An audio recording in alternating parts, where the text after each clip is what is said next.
the lane proper. Bit of damage onto Celery though. Has to fairy fire the double blink strike and Whisper with the first blood. Ooh, it starts off well. Or are they? Celery? Another blink strikes available. Oh, you're right. Back in on top of the Rubik. Tricks of the trade and the final touch. There it is. Whisper with another kill, chaining away from Dyrachyo. And Whisper's the one with all the stacks on him, so Matthew will take a fair number of hits to kill him. Yeah, he has like Ursa can. 7 Furious Swipe charges. God, Quinn down in the bottom rune spot. 3 seconds to go, and C-Smile deciding he wants to fight around this, forcing Tofu away. The Fortune's End is there, and in we go. They took the rune away from Quinn, but in terms of first EXO, there's not going to be any damage dealt to a tower. Whisper stuck behind this tier 1 top. Might be in a bit of trouble now. Yeah, getting ripped to shreds by the end. Necessary to get Lasso going if he's going to be farming the jungle. We'll put the next point in Firefly. Attempting on Panda. Good damage from the Ench, and Tofu's Tiny secures the kill. Pakaz still level 5, trying to get the bashes onto Ace. C-Smile rotates. They'll look for this Enchantress kill in the tree. Yeah, Matthew lassoed up. Batrider the Chrono in the Firefly still, focusing the Tiny. And Quinn, full HP with Dyrachyo's help. Will get on top of Pakaz with some Fury Swipes in the overpower, but C-Smile tracking back to bully this Ursa. He doesn't have much left in the tank. Fortune's End flies out to try and... Batrider is countered. He was supposed to be Chrono. Yeah, straight on the edge. Pakaz needs a backup from DP and Timbersaw, but it's still a difficult target to bring down. The Avalanche looks good, but Ace still going to fall. Now Pakaz moves on the Tiny. Tofu in trouble. And Gaming Gladiator is going to cut their losses. Try and get Quinn out of danger. Cancel TPs down to bottom. And move away from here, but Whisper wants to keep on diving. You'll scepter up, C-Smile catches. Whisper held down by the Death Prophet, and they'll dive behind this tier 2 tower. Yeah, smoke breaks, Panda knows. Spot the Tiny in the trees. Plant him up. Catch him out. EG bring Mage Slayer is next from Ace. He's dived under his tier 1. Matthew spotted him. Timbersaw on top of the Ench, but the Nature's Attendant, tons of heal, and there's the Sproink, the Rainbow Impetus shot, launching out onto Matthew, nearly killing Ricky, but he gets off the tricks of the trade, while C-Smile in behind this tier 1. Diving Ace, the Chrono comes, Tofu and Ace both caught inside, and Whisper with the Chakra will finish it off yet another kill. Tofu down, and C-Smile is unstoppable. No EXO. No smoke, no Chrono, no EXO. We're going to play forward, sleep on the Batrider, but Matthew's the one to get blown up by Dyrachyo. Does have to use the Enrage to get behind his tower. Quinn wants back in though. C-Smile saved. That's big. The false promise. Affixus Void could get caught off through the control. Matthew going to start things off with a Sleeping Dart though. Straight onto Quinn and forcing his BKB early on. Half health for Batrider while C-Smile. Avalanche for now. Holding his BKB in the Yules. Now has to use it, but the Ursa's damage substantial against the DP, and EG are the ones who have to run. Pretty nice against all these spellcasters. Trying to catch out Whisper top lane.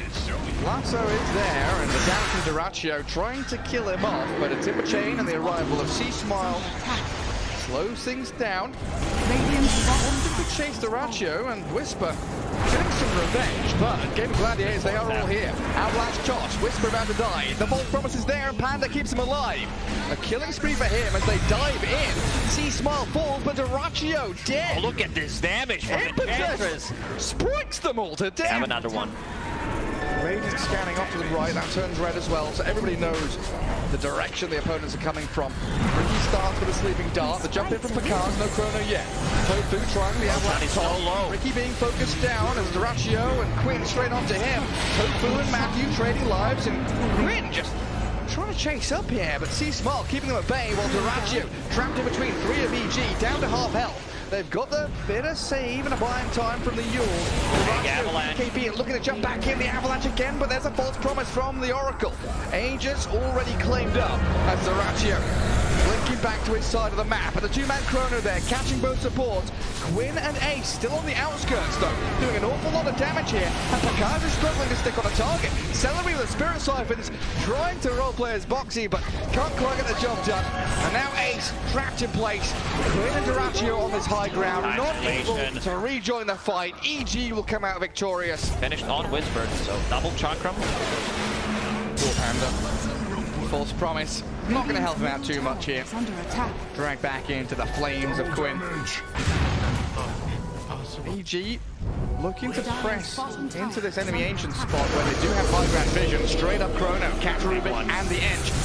They need the damage onto Ace as quickly as possible, and Whisper will provide that. Blow up the Enchantress. She gets off a strike. The next attendant's not going to heal her while Varizh jumps on the Kokz. DKB and full promise required to buy the time he needs. Time walks a little bit off, and now the Ursa kind of stuck here. Lift up, drag back, not saving you from Whisper's reinitiation. Very attentive EG, focusing the targets they need, and diving this tier 2 for the Rubik kill. The cherry on top. Shard upgrade. Didn't even use the oh my god, he has a Force Staff and Ogre Seal Totem as well, with the shard plus time walk. So much mobility. The gap. They caught him. Yeah, lassoed up, but the Yowe make sure that the Ursa can't do the damage, and Kokz saved by his team, allowed to Chrono this Ursa. Now Ench arriving and a stolen one. There's the Rubik coming in clutch. Everyone from EG stuck inside. Varizh still dies. Timber chain across, looking for Tofu now. Matthew trying to jump back in onto this Enchantress, but the lift to save. Celery keeps them at bay, allows Ace to keep doing damage while Smile and Whisper chasing this Enchantress. Get the pesky Fawn out of here. Catch a glimpse of the Oracle, find out where Panda's playing. Matthew back to the high ground as twin BKBs and moves up the ramp. Focusing for Kokz, he's got time walk off to the right. The Chrono looks like a good one. They've killed Panda off though. Oracle is down, so no safety net. Duracho getting blown up though. Has to buy back Chrono. Chrono. Two of them trapped inside from EG, but Duracho is about to die here. Quinn has already fallen, had to buy back himself. Whisper moving in. Celery stealing the timber chain. Smile nearly dead. The Hurricane Pipe pushes him back, and Ace blows up the Death Prophet now. Kokz getting tossed around near the Roach Pit, controlled up by the lift. Have they got the damage to finish him off? He time walks off to the left, and Whisper is back in again. Chakram missing, the Force Staff out of Tofu, getting the distance he needs, and the stolen Chakram, Celery chucks it back at the Timber Saw. They saw Matthew taking this outpost. They've got the vision through the gen of Quinn, and plenty of damage to bring the Ricky down. The Yowe Scepter on 20 HP, just delaying the inevitable, buying time. No way he survives here. Surely no way he survives here, right? He's got Blink Strike, but nothing to blink to. The end ball in the mid lane, Whisper getting gone on by Tofu and Duracho. EG, they know that the multiple members of Gaming Gladiators pretty distant away. I'm always sad that you can't break Tiny. It would be so funny if it just shrinks. Double Abyssal, Lotus Orb. That's it back. Tofu's in though with the Avalanche toss. EG's alone here. Is bringing 4 members to kill off Whisper. Smile gonna go for the BKB TP. Duracho trying to close the gap to Tofu and Ace here. Thinking about it. Goes straight for the Chrono. Exo as well. They really want to kill Ace here. Gaming Gladiators rallying around the Enchantress. She's got off the BKB and the attendants. Enchantress with some more strikes could actually play her way out of this one. Tofu going to survive.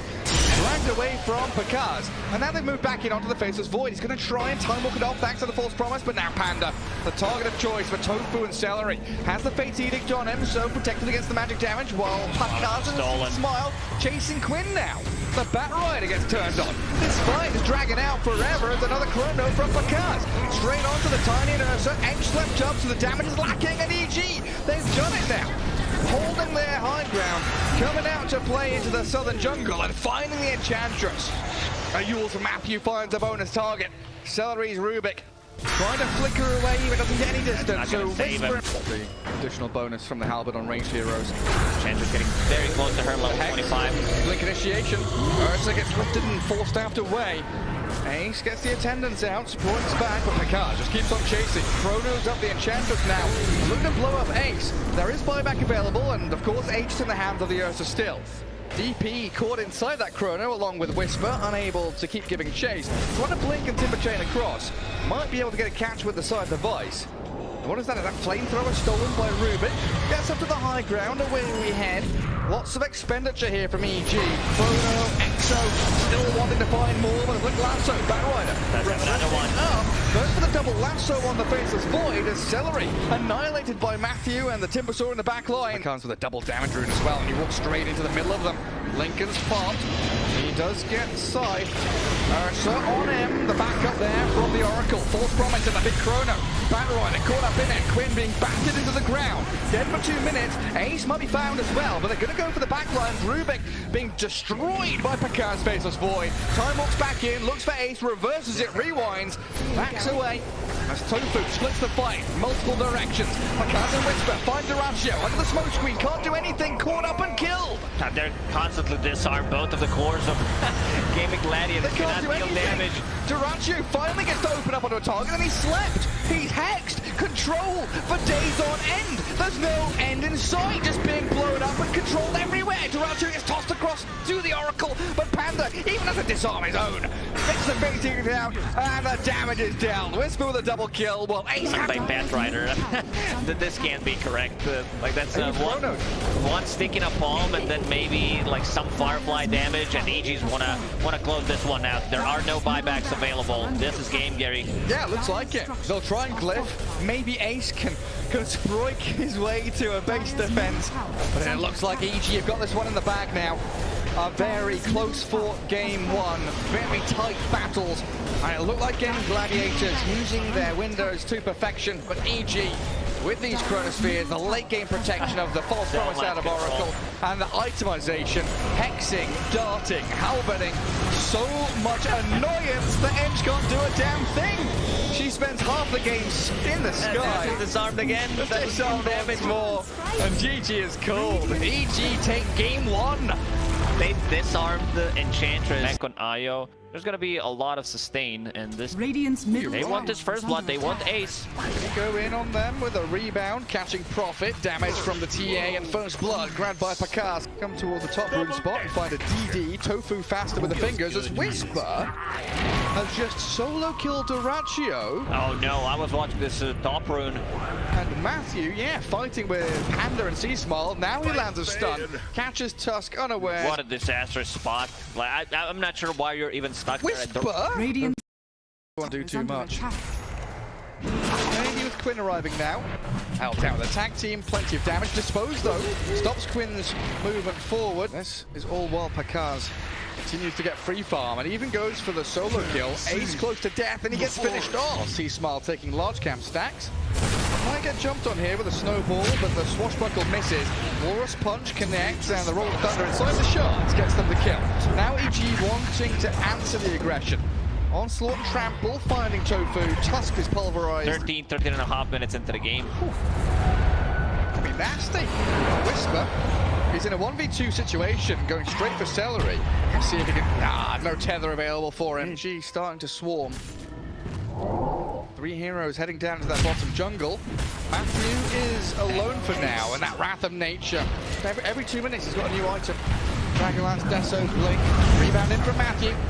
Drag back Tofu. So his Blink will be a little delayed now as they go for yet another objective. Even trying to collapse on the enemy Ancient's high ground, looking for Celery. Finds his target. Ace. There we go with a stun connecting. Matthew's in. Control the profit. Got the trample damage. Snowball will delay the death of the Tusk here. Take a little while longer for them to kill him off, but eventually he will fall. He wants to be able to pick that one up, get a shard, most likely as his next item. Troll getting caught.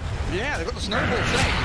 Let's see if EG can control up the troll, but handing, what, 300 gold over to the IO, in fact. That's Quinn. Trying to shield crash his way out of this. Whisper will still have the pulverize and Melt Strike. There it is. One hit kill. They come in with a troll. Celery tethered up to Dyrachyo, focusing onto Matthew, killing off the Marcy. While Panda and Whisper holding the line. Pakaz wanting to run away from this. Doesn't want to battle into Gaming Gladiators anymore. Thinks about it though. Jumps forward and kills the troll. Waited and bided his time. Looks for Tofu now. A few more swipes out of this Deso. TA is going to find multiple kills. A mega kill for him so far. And he wants to go live back for a double. Your towers aren't going to die. Where's the follow-up? It's not coming, is it? Sea-Smile with Whisper. They're on top of this IO, pulverizing Celery, looking to finish him off, and they'll get the job done. And now Quinn, he's got one shield crash, but the damage from Pakaz is just not enough. So big. Sitting on 1,400 gold, level 17. And they're going aggressive in the bottom jungle. Aggressive mid. He's going to solo kill him. Tofu dying in the mid lane, straight up to Kokz, gets a wicked 6 streak with Matthew in this bottom jungle, found by Dyrachyo and Celery. Now in comes Whisper though, looking for the control on Dyrachyo with C-Small chasing forward. Rock throw is there, connects on one of the heroes. Quinn gets stunned, and the split earth comes. C-Small turned on, Illusion Rune popped, and he's got that protection into the ethereal form thanks to his Ghost Scepter. 4 steps back, 7 seconds. now the battle trans with the roll thunder connecting. They're going to find C-Small here, kill off the ledge, and get They're going to time it correctly. Going to find Kokz. Aegis is gone. He's got BKB though. No mana to play with. They need Whisper to protect the Templar Assassin as quickly as they can. But the root is there, and Dyrachyo with a double kill. Gaming Gladiators, they are destroying EG in this bottom jungle. And like I was watching him. He did kill Tofu. Oh, they're still not done. They want Whisper. Come back here. Primal Beast, where you going? Matthew jumps off to the left. He's going to get finished off by the spirits and the hits from Ace, while the punch from Tofu gives him the old left-right. That 1 gold. C-Smile needs to be careful. Ghost Scepter will keep him alive for a while. Yeah, very careful against this troll. He wants Celery real bad. Forces the mech early on. Whisper coming back in with a rock throw missing, sadly.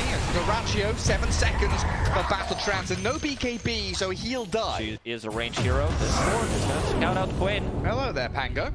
Global silence for him as well. He knows.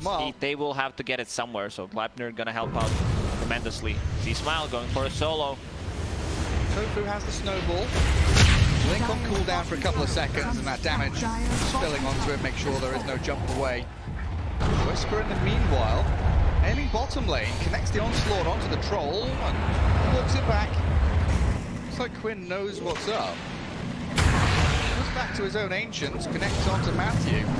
Rolling thunder, trying to get into the back lines as well. Whisper being found with a walrus punch there. The global to give the coverage and a 4-staff away. Oh, miss uphill. Gets Whisper away from danger, and you're right, Quinn surviving on 100 HP. Now Ace the one in trouble though. The blink forward, the meld, the damage. Ace with the TP home survives while Quinn will die. Troll and Iron still sticking around. The shard blocking in for Kokz. Does he have the protection for his team to dispose to buy a bit of space and time? But Kokz in the sprout now. Whisper comes from the trample. He's battering into Dyrachyo, pulverizing the IO, and it looks like Gaming Gladiator's going to get blasted out of this triangle. Relocate into Whisper. My favorite snack, IO coming back. Who's getting the kill? Of this Pango, even harder. AC that you mentioned coming out shortly. Needs a bit more time. Oh, Quinn. Hello. Whisper's found him. I guess the trap gave a little bit of vision, so he throws the rocks at him. Dangerous territory for them to be walking up high ground. Oh my god, almost gets one shot. Oh god! He's not gonna die just yet, though. I don't know how much HP he left. Well, that was close. C-Small has a 2-man split earth. In comes the snowball save. Tofu rolling forward onto the ledge. But now the pulverize blows up the tusk. Dyrachyo battling forward onto Marcy. Celery's dead and Kokz cleaning up. A couple of swift kills for him. And the double buyback for Gaming Gladiators. They need to get on top of these core heroes, but they're struggling. With the tether, the trolls on the Primal Beast, but a slide away with a 4-staff, and in comes Kokz again. So much raw damage, a double kill for C-Smile. Celery's going to relocate out of there. That's 2 buybacks out of the map. Well, again. They might catch him, let's see. There's the jump. Walrus punch into the control, gets off his BKB though, and Whisper, he's back in, looking for Dyrachyo. They've saved Kokz for now, 4-staff up to the high ground and kills off Celery. No buyback on the IO. Quinn trying to get there with a rolling thunder, but the Hex in control with the pulverize there. Dyrachyo's down. Buybacks available, but the rest of your team's being crushed. Whisper aiming for Ace, Panda not even dropping. And Ace is just going to have to turn around and fight mano a mano with Whisper, who tramples him down under the boot. And Dyrachyo, the Deso hits are flying into you. A little worried about chances, and they're still flying. They're still coming. Oh my god, he's nearly dead. This is it, Gary. There is no coming back from this one. Your barracks are gone. You're going to be playing against Mega Creeps. So 50 seconds without Nature's Prophet. No buyback on him, and Celery will call him. That's it. It's over. GG comes. Roddgeee didn't even type anything. He just like space or something. Oh, it's on my screen. It doesn't say. That's a GG over here. And the same thing in the lobby as well when they were asking the players to get ready. Oh. It's Cleaver Talk. Foxy will be playing Snapfire and Zai. 1 gush, 1 curse. Should be the kill. Yeah, Battery Assault is there. Schofield's able to wrap around on him. Now he absolutely has to know that ward is there. Still gonna lose. They might de-ward it to make that additional lane. Good field though. On top of Insania again, Battery Assault and Gush is an awful amount of damage here, and Crystal Maiden just can't. And then Clockwork with boots, one Gush. There's the kill. Silence. Stinger gets it. Down at bottom again. Custom Snapfire on top of K1. A snowball comes and he'll get the kill on the position 1. Nothing Stinger could do there to help his buddy. Might be dying himself, in fact. Darkmago got 2 CS in the last minute and a half. Very difficult. Move again. That's a move again. Cookie into Scatter Blast. Boxy even going across to get the bounty rune down bottom. Even more gold flowing into Team Liquid, while Schofield nearly dead top. Zai does get the pick off on K1 bottom. 2 times. The one who has a lot of farm, like decent amount of farm, is Tidehunter with the Ring of Health. Ember Spirit's supposed to be that one guy. Never mind, holding that thought. Yeah. DM. It's a kill on Insania again, potentially. Under tower, Schofield goes. This is like a guaranteed kill. He needs to have an HP, however. Protha healing itself. Mid lane. Nisha trying to protect it, gets it off to the right-hand side. Turns into Resummons it. Resummons, comes in, looks for the root. Darkmago slipping away from danger, barely with his life. They'll move up to the Clockwork instead. Nisha, 1v2 situation, finding a kill, trades out. They'll bring in a hero mid to bottle refill. Blightstone and the Gloves of Haste, in fact. Zai finding the pick off on Stinger, who, stuck around in that bottom lane. Not where he wants to be, while K1 has evacuated the area. Nisha getting gone on. Remnant forward, and that's the Battery Assault again. There's Ravage turned on. They've got the Ravage onto Nisha. Insania coming in, but can't save his life. Okay, wanting the trade out here, and there are no remnants left for the Ember Spirit. So even though they lose the Lone Druid, it's still a decent defense of that mid lane, and Ravage on cooldown means a big window for Liquid to exploit. They chase out Sacred with a cookie. Lacking a bit of damage here. Mickey didn't follow through on this, so a turnaround on Insania should find him thanks to Stinger's Silencer. Wrath of Nature. A couple of sneaky wards, we saw Sacred that. bottom. You alright? Not really. He's dead. The dive in mid. Nisha gets off the true form though. The bear is back up, a remnant away. Sleight of fist and safety for Darkmago. Schofield, the level 4. The cookie on the bear puts him in place and holds him there with a root. He did manage to recover. Bought Hand of Midas. Classic K1 move, snowball mid. Zai. Yeah, punch out Darkmago. Yes, given up Mask of Madness, I'm not really competent to talk about the item build. And they've caught out K1 though. And again, they're situated 1 because Zai is lurking in the shadows, coming in from the river. Spots out Schofield, tag team punch, and the kiss is launched down by Boxy. Clears out the Clockwork. Underneath the ward. Shots. Not gonna play out as intended. No cookie. And there's the hook shot, but Schofield needs to keep on chasing with the cover of the global. It's a little difficult still, and Liquid bringing numbers down here. The Ravage clips the Razor on the very edge. Boxy remnanted apart, but they've got sustain and they're also tanky. Darkmago being punched skywards. Does he have safety remnants? He's just being chased down. He's on 1 HP. Darkmago so close to death, but nobody to close the gap on him. The Kokz up. The Zai Tusk finish him off while Darkmago survives. Snowball buys all the time in the world for Zai, as the Gush and the Arcane Curse will be just enough to finish him off. Stinger now being dived by the Nisha Bear and Mickey's Razor. Will claim a lot of that farm on the opposing side of the map, while Darkmago is making Liquid play for it. Stinger nearly blown up by Zai immediately, just the 1v1 there. Will kill him off in the end, claim up the spree while the freezing field from Insania. Kiss is launched in and Darkmago no remnants left. Mickey has the link on him while Zai and Insania fighting down south. And this fight is spread 3 different ways, but Liquid. So much physical damage. By You have Stinger, he's gonna die. Caught up by the Razor and the Bear. charge. There we go. Easy as you like. Well, Darkmago has TP'd in here. 1 remnant at his disposal. Sacred trying to back him up. All they need is a slow from the Plaza Field, a route to catch him. So slow. He's incredibly slow. Remnant's leftwards. Nisha chasing forwards. K1 gonna hold the line while Insania and Zai looking for Schofield, who doesn't catch a hook shot onto anything. Can't maneuver himself away from the top jungle. So Zai just patiently biding his time, waiting for the Kokz to wear out. Finish him off with a frostbite and a punch. Now that's a BKB. Darkmago getting in, has haste run. Catches the chains on Zai. Gush in with Sacred. Takes chasing this Tusk. He's pretty damn tanky, and he BKB's up. The Ravage is wasted, completely whiffed by Sacred. Dark Margo, chain disabled. Global might give him a bit of safety here. He's speedy on the Ember Spirit, while Sacred's gone in far too deep. Surrounded by 4 members of Liquid. The Bear is back again, and Mickey hunting the Ember on the left-hand side, while Sacred pops his Greaves. He wants anything he can. Dark Margo's dead to Mickey, and Sacred pummeled into the ground. Not really required here. Feels like Beast Ghost are playing into the hands of Liquid. Schofield, Savage Roar, and Nisha open. No, we were wondering. Schofield, he's looking for an angle. Let's see if someone decides to block it. Okay. Your carry is blocking Clockwork from getting in. Well, he's the position too, right? Nisha's the real carry in this team, in this game. Schofield trying to Kokz, and Ember buying the tome for himself. You want to look good on the end game screen. First BKB defensive, and the Walrus Punch pierces it. Straight forward they go, Liquid. And then one punch from Tusk. Good one-shot people. Yeah, I mean, Dark Margo, 70% of it. They were so ready for this. The Remnant, they absolutely were heroes in the first minute of the game when you're able to outplay every lane, hit your item timings, take down a tier 2, and move forward onto Stinger. Straight into the base. Zai looking for the solo kill. Stinger down to low ground. Sacred, he's popped the Greaves already.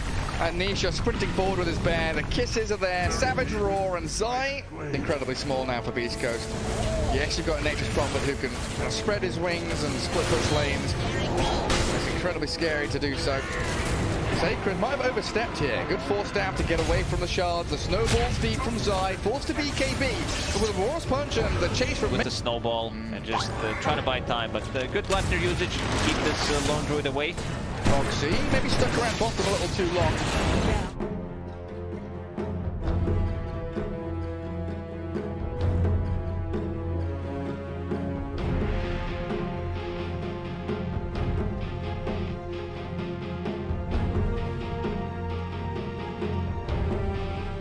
10 seconds remaining. 5 seconds remaining. Dire team ban.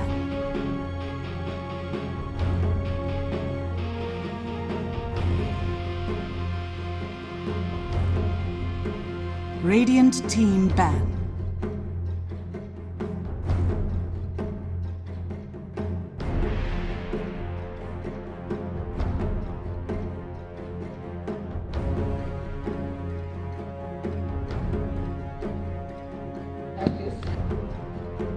Seconds remaining.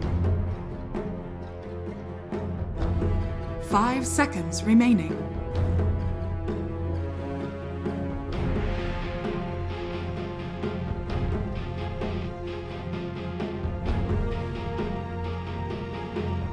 Dire team pick.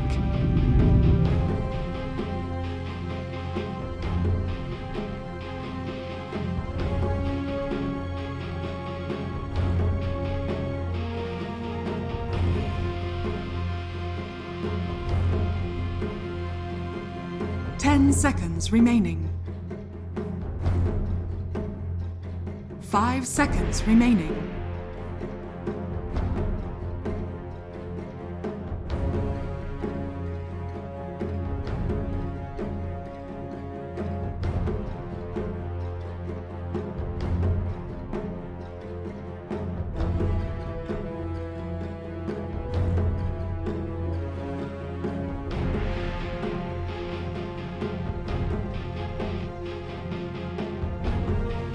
Radiant team pick. I speak for the trees.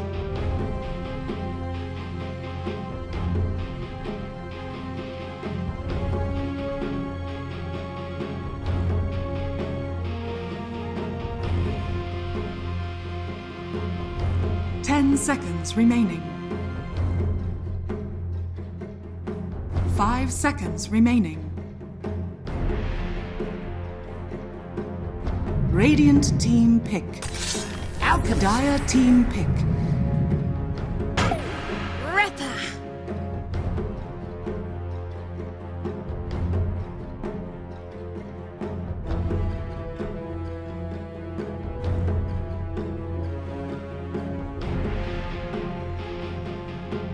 Seconds remaining.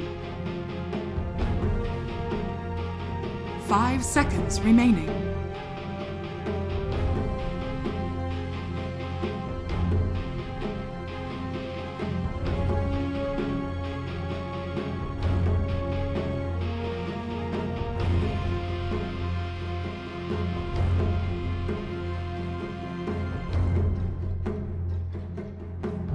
Dire team ban. The Undying waits.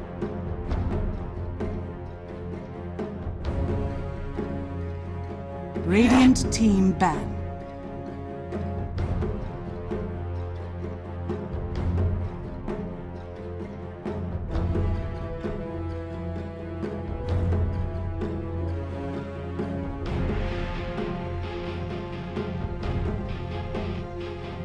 Seconds remaining.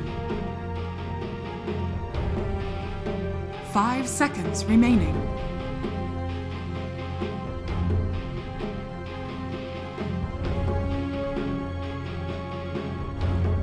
Dire team ban.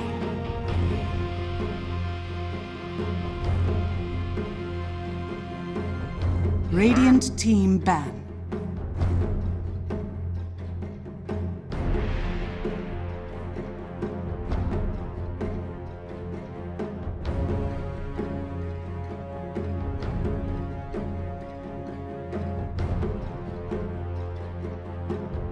Seconds remaining. 5 seconds remaining.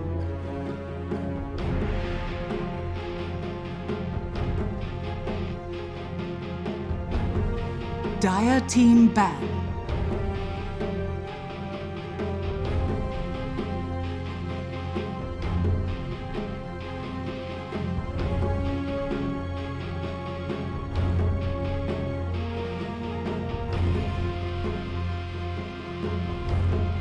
Seconds remaining. 5 seconds remaining.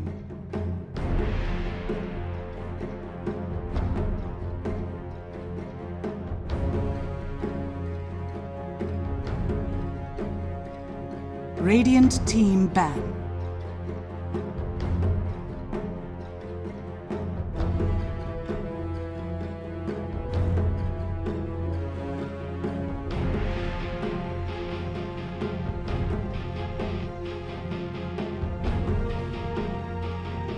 Radiant remaining. Team pick.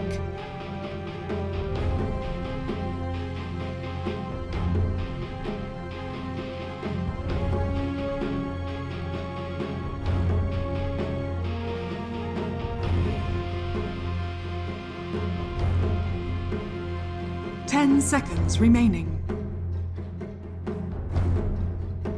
5 seconds remaining.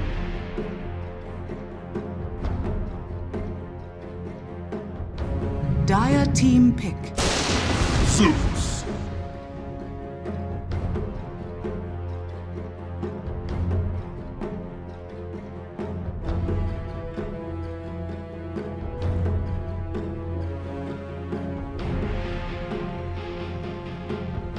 Seconds remaining. 5 seconds remaining. Dire team pick. Dragon Knight. Radiant team pick. Takis.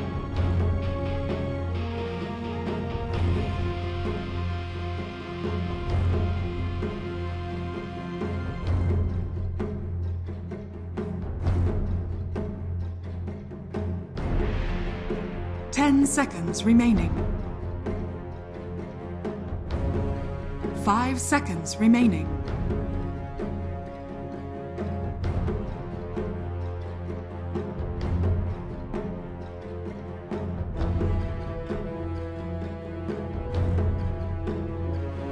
Жил до конца, умер как герой.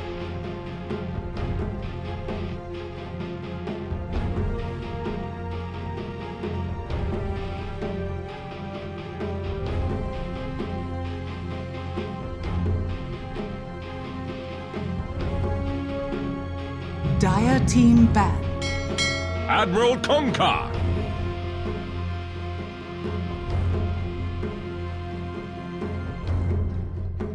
Kunka.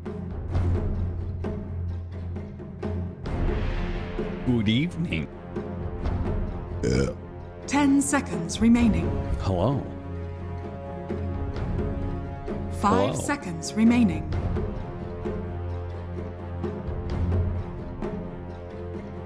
Fucking Eckies, boy.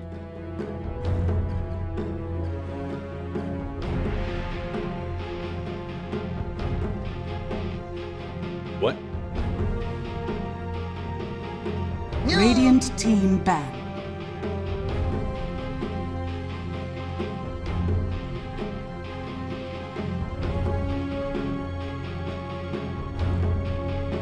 No.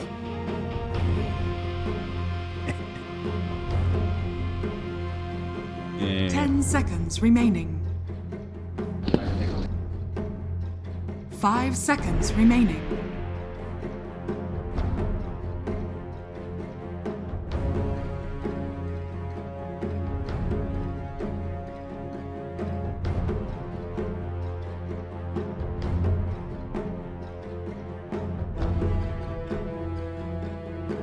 Dire team ban.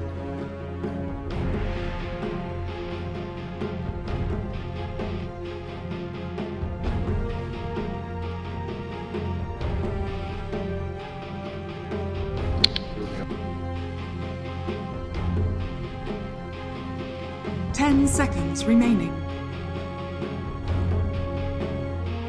5 seconds remaining.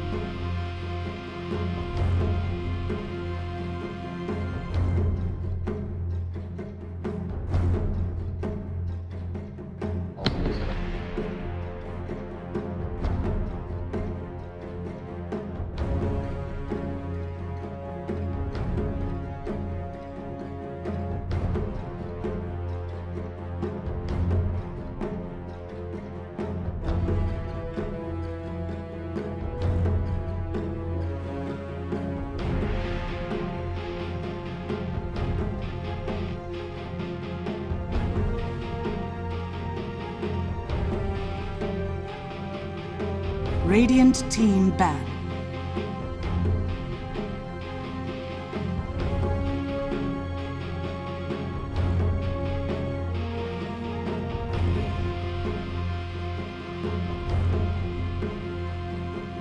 Dire team pick.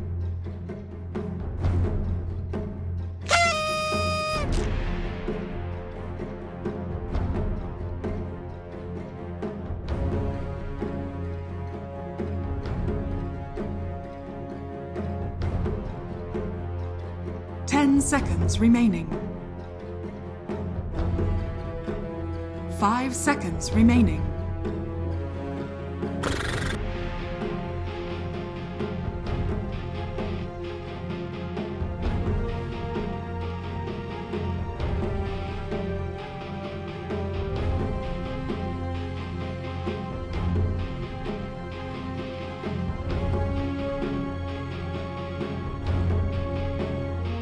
Radiant team pick. Doom.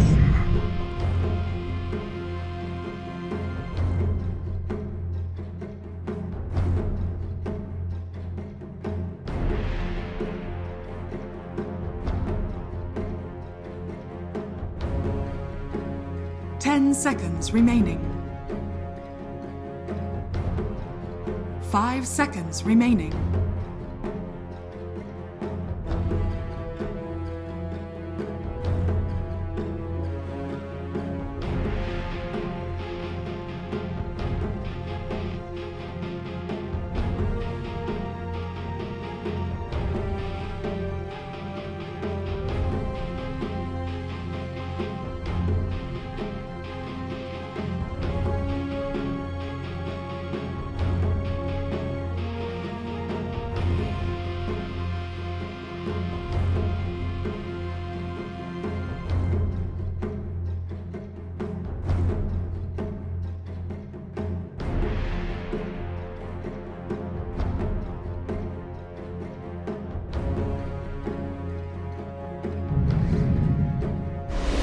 Monkey King. You may now select your heroes.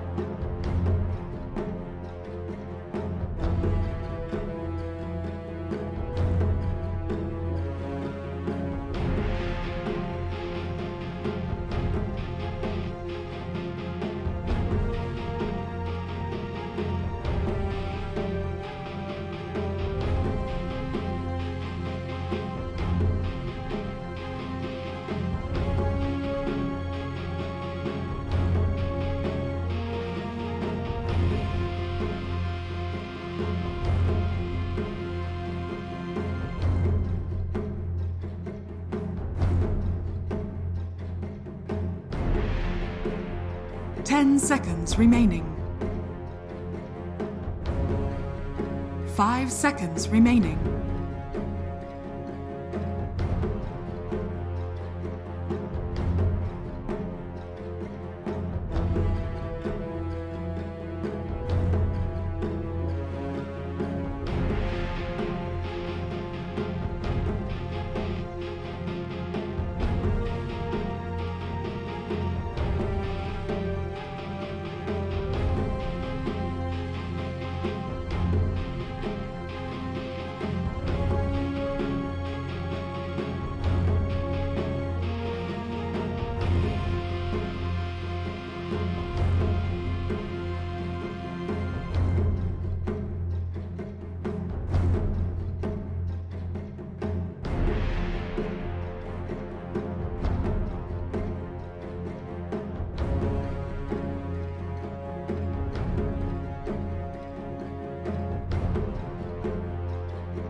That's right. Thank you for this one. We're starting off the day with a techies match. Avery, are you a fan of this hero? I'm not sure if I've ever asked you this question.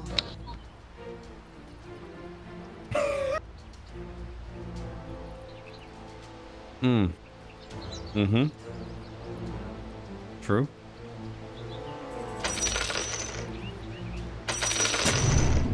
Oh no. Oh no. It's your time to shine, brother. All right, we'll see what I guess both of us can do in our swapping of roles here. But I don't want to lose my job. Okay. Well, perhaps the most important thing about this match, opening match for Geek Slate, Avery. What, you got any bets here? What voice line is Force going to be spamming this season? 30 seconds to battle. It's a wild card. It's honestly a wild card. You might have one of his own again. I don't even know what the SA voice lines necessarily look like. But we know he's got one, right? He's got it up his sleeve somewhere. It's just hiding. It's waiting. I mean, I feel like Force sets the meta. Like, really, everybody from Geek Slate, or like everybody else outside of Geek Slate, has played games. They've done some voice line shenanigans, but everyone's really waiting for the leader of chat wheel voice lines, Force, to come in and really show people what the most annoying voice line to spam is. The king needs a throne. He shall be restored, regardless of your will. All right, we got 3 bounty runes against an alchemist lineup, so already good start for Geek Slate. Symphony of Skills. I mean, I don't think you level Grievals anyway, but it is a pretty decent way to start off the lanes. And I think the lanes are pretty important because you want this Undying to shut down the Alk on the lane, and then you kind of want your other 2 lanes to go decent so you can take the early towers and get the jungle. If all that goes according to plan, I feel like DB might have a really hard time this game because offlane Alk without gold is kind of a creep. Yeah. Sure, you have an okay stun and some minus armor, but not comparable to almost any other offlaner, especially a Doom who Force is going to get big as well. Doom does not get that outfarmed by Alchemist. He is...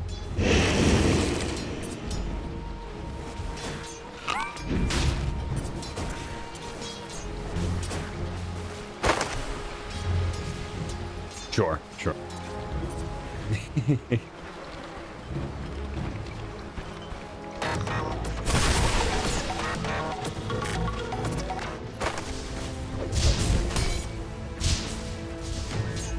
Yes, 100%. I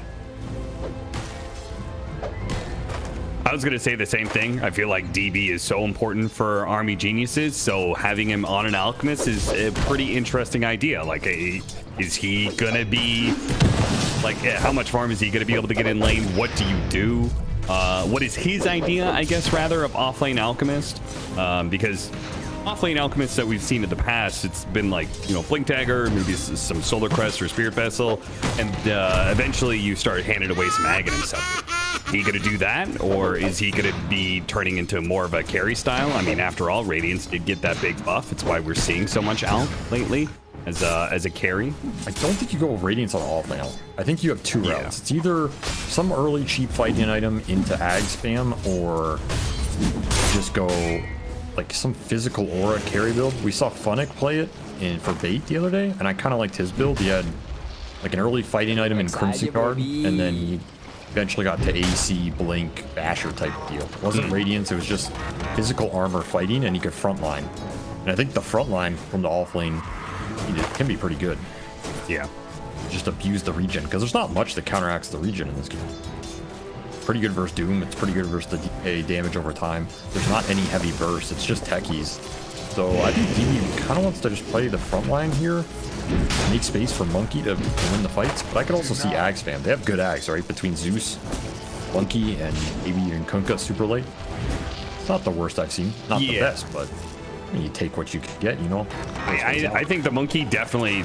Monkey King makes me think that we're going to get an Ags Alchemist, because I think if you give an early Aghanim Scepter to carry Monkey King, I think that's one of the most powerful carries in the game.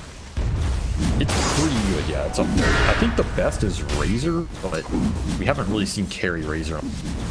Yeah, but sure. that used to be hella broken. Oh my god. yeah. Generally, these early BKB buyers are also pretty good with the Ags pool, because then you can guarantee you did in a fight. You know, like your guy isn't just dying because he hexed once and then all your network goes away. So generally, cores that buy early BKBs are also good with this strategy, which is why the Razor one was super good, because that hero didn't need anything else. First blood. Easy pickup. Gunwell was trying to contest the pulls behind tower, but he's got to be careful. This Alchemist's Hoodwink is actually pretty dangerous, because Hoodwink rocks the early Blightstone. And then you get more minus armor out of Acid Spray for a physical damage nuke of an unstable concoction. It's a deadly mixture. And you're winning 3 lanes here for Geek Slate, so you don't want to give this Alk a mechanic back in the game. You want to win this lane too, so you can go contest stacks. John Well falls behind, his aggressive potential goes out the window. Every little mistake is going to add up here, and that's pretty nice for DB, because he was struggling on the lane. Get a little extra gold infusion. You're going to have to play to defend the towers in this game as well versus DK Furion. You want the support levels. Radiant's bottom tower. Meanwhile, Techies is... I think your dream's not having a whole lot of fun with this.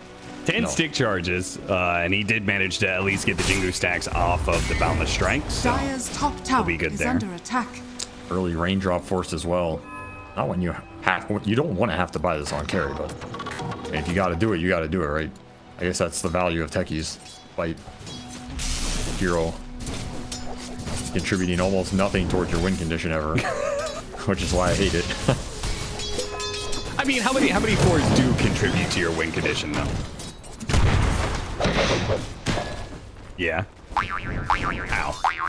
Wait, how does Hoodwink do it? Yeah, well, Techies has it. Well, okay, if your definition is just having a stun contributes to your win condition, this is not Techies has an AoE stun. The only stun Techies has is when you pick it, the enemy gets stun locked for 10 seconds because they go, what the hell? They just picked Techies. What do we do versus that? And then you remember you don't have to do anything, because this hero almost never wins in competitive. Well, I think his time is coming. Just a hater. It's okay. I know I'm biased, but I mean, I like playing the hero. I think he's super fun to play. And I think he goes off in terms of his individual impact, you know? But then you just kind of lose. He's one of these heroes that goes 10-2 and you lose the game. At least in pubs. Well, he does have at least a lot of frontline. He's got a pretty good setup. I think Dragon Knight has got to be a really great mid to be able to play with, because then Dragon Knight gives you the objective taking, and he gives you frontline and an initiating stun, so you can get the follow-up in. They're saying if he plays with heroes that make up for everything he lacks, then he shines. Yeah, but isn't that it? Most heroes in Dota? Yeah, they're called mids. Not force. I think he's a mid masquerade. They're trying to force this one right now. They will be able to get the tower, but it looks like a Dragon Knight is probably going to die for it. It's in your dream, pounces in. Will manage to finish up Kokz here. Actually got the 4 stacks of Jingu too, so Can't heal himself back up the full. Yeah, John Wells pretty tanky off of that. Plus he entered a king rune, so he was ready to go for even more decays after that. DB gets really low in the top lane here, and a teleport right like a button. Skem got him with the sprout, but he cut through. Oh, that last hit barely did enough damage. Oh, and this one, the bushwhack. Oh, we missed. He's almost gonna get him too. Jeez, Skem, you monster. Show some mercy. Not messing around. Things to play. I mean, he didn't join that mid fight either, so you're gonna make the most of this window. And now in your dream, is he dead again though? Or not again, but is he dead? Yeah. He is dead. NARMAN. The chain lightning. Yeah. Better than Zeus. It actually is better than Zeus. Yeah, he's doing 140 damage a hit. And well, Zeus doesn't have arc lightning, but he did go lightning bolt. Are fortified. Yeah, lightning bolt, 125 damage for 120 mana level 1. Arc chain lightning, 140 damage for 50 mana. Yeah, this ability has been broken forever. Remember the harpies straight up were broken because they have like this massive mana pool. Line vision that was infinite. Well, that was something special. Horse is gonna die here, sandwiched by Yowe, and In Your Dream comes back for revenge. They don't want to be giving up all their towers early, but the safe lane tower is about to fall. Kokz is actually gonna make the rotation. His green dragon is already going, so he's just gonna finish it off. I mean, you can TP Skemin as well. He has Furion ult and max treeing up. Tower's just gone. Now you have the space to work with, so now it's a question of can Geek Slate invade and make the most of it, take it away from AG here, punish what is now a greedy lineup that's fallen behind. 3k advantage. But you gotta use it. You gotta use it for Slane. Early blink on DK I like, and the early auras from Force I also like. I feel like Force was one of the offlane dudes who prefers this aura build as opposed to the greedier stuff. And I think in this game it makes sense because he has two really good scaling physical carries between DK and Furion. You're not afraid of going late here. Kokz is going to be slowed down here quite a bit. Let's see if techies can help out a little bit here. Got a leap. He's going to be able to jump in, hits the two-man silence, slows down the Zeus as well. So Varizh might actually die unless Jhocam, he comes in, helps out with the bushwhack. Doom is still on the other side. Here comes the lightning spam. I am the real god of thunder. Ah, the breed fire finishes him off in the end. Radiant's top tower is under attack. That's Furion ult helping out as well. So just extra assist goal across the board. You're not losing any space. Skem is farming your jungle, and John Well has been able to sit top this entire time. Meanwhile, you're losing the skirmishes. The seeds of fortune. It feels pretty nice if you're Geek Slate here. Honestly, I would not even mind Kokz just going.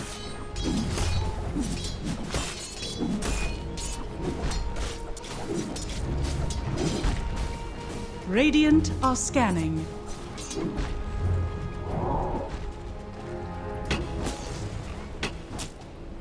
If he chooses. Okay, so you've launched 2 tier 1 towers before 10 minutes. Does this change anything for your alchemist strategy? Well, you don't have a choice, so no. Okay. You gotta hit creeps. You gotta do it one way or another. Two-man boat's gonna help. Yeah, hell, you just landed it. NARMAN exploded and gets off the disarm, but Kokz is only going to be helped so much by that. They're able to run him down as well. So the 4-man of Army Geniuses grouping up and trying to punish Geek Slate a little bit. Meanwhile, the rest of Geek Slate being very greedy with Force and Skem just farming different parts of the map while John Well takes the top lane over. Okay, Yowe, game to play today. Just randomly lands a 2-man torrent, no setup. Why not? But you are right, the greed is going to be here for Geek Slate. I mean, one way you can play versus Alch heroes, you just out-greed him. I feel like that's what happened in the older Alch metas when he was played at, what was it, TI8 and kind of in a TI9? Yeah. One of the Chinese responses here was you just out-greed him.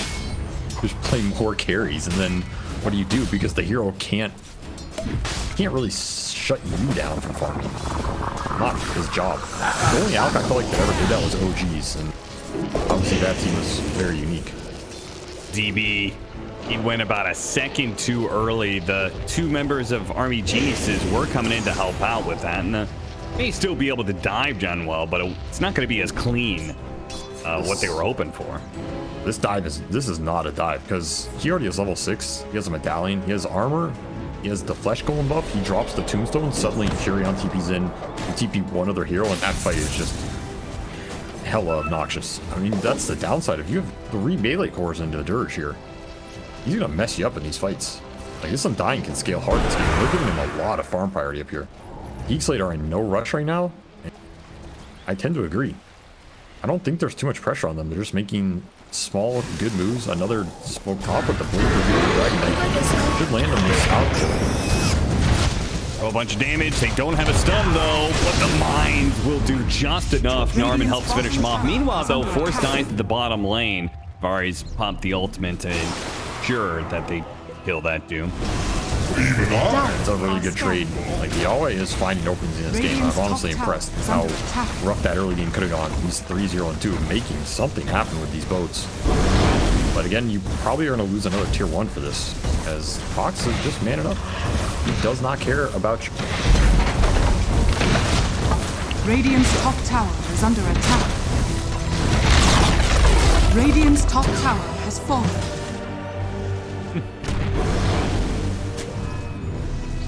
That's okay. I'm sure they're still going to hit plenty of creeps. It's like those old commercials. A single tear was shed on the North American server for no Midas. Stolen Ancient, so. This is not a bad tombstone. Yeah, it's pretty nice. The geniuses know what's going on, but Jhocam could only do so much to stop it. I mean, you already have Greaves up on Force, so you're looking at this team fight from A.K.A. kind of lack the damage to take it now. Another downside of this Alec hero, his damage is pretty low in the early. Kind of ramps up between 15 and 25, but before then, his spells are not that good in the skirmishes, and he doesn't do any actual damage to that item. Yeah, he's only got level 1 unstable concoction. He's got 2,600 gold in the bank, and your dream's gonna set up. Trying to get off. No, he got clipped by the silence. Oh, the techies came in and stopped him just at the perfect time. NARMAN is probably going to die here, but he does get out some decent damage with a Doom onto In Your Dream. Can they finish him off?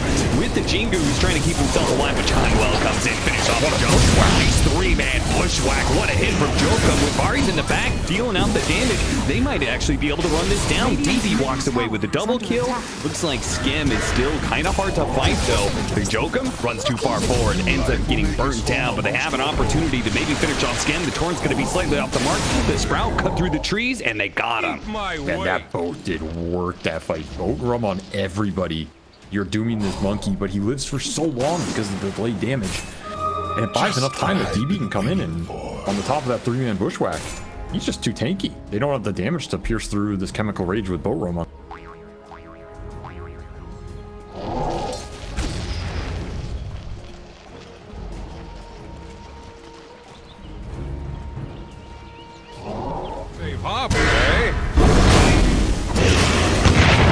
Mid lane. Yeah, I really was. What a monster play. Yowe is going to die in real time here as the Undying Tombstone is out. Kokz is going to jump forward, but it's absolutely Kokz got out. Now, In Your Dream is a little bit low. The Zeus managed to finish off the Undying. Skem's going to teleport out. Oh, the bushwhack snaps him just in time. Oh, Skem is feeling really bad about this now. And this is 2 different fights he's decided to show up to and dies.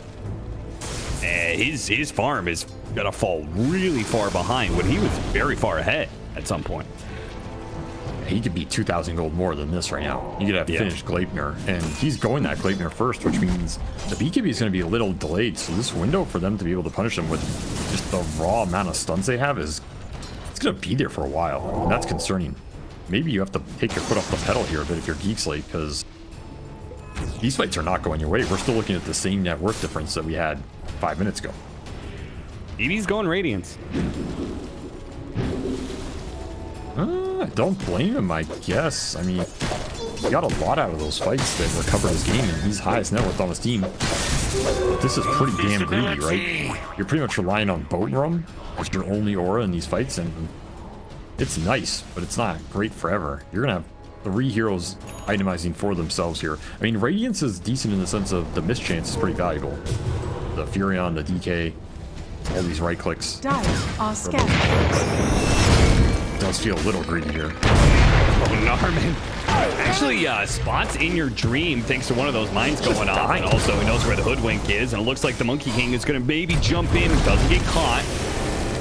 NARMAN block it away, but Varizh's going to be able to catch him on the other side. The Zeus managed to finish him off. Force and Kokz will be able to double team Varizh. Hops over the trees, gives him a little bit more clearance, but the fire will run him down. Ultimately, though, that was a ton of time spent for an awkward trade-off. That was just a weird place to fight. I don't really know how that happened, but I guess both these teams really want that corner of the map, you know. Gotta have that corner tree line with no value. Can't give it to the enemy. Seeds of fortune. Either way, Force went back for the Midas. This is the Midas I thought Kokz was going to go back for, but they go back for the Doom, which, I mean, Midas Doom is a classic, so I don't blame him. But again, that point Swords, they did not feel like these fights were going their way, so they're going to slow it down and try and get to their BKBs, which I think is the right call, because right now, you have this Radiance out on DB, you still have all these stuns that can come out from this chain lineup with BKB on Yowe as well. It's a pretty good fight timing here for AG. Structures are fortified.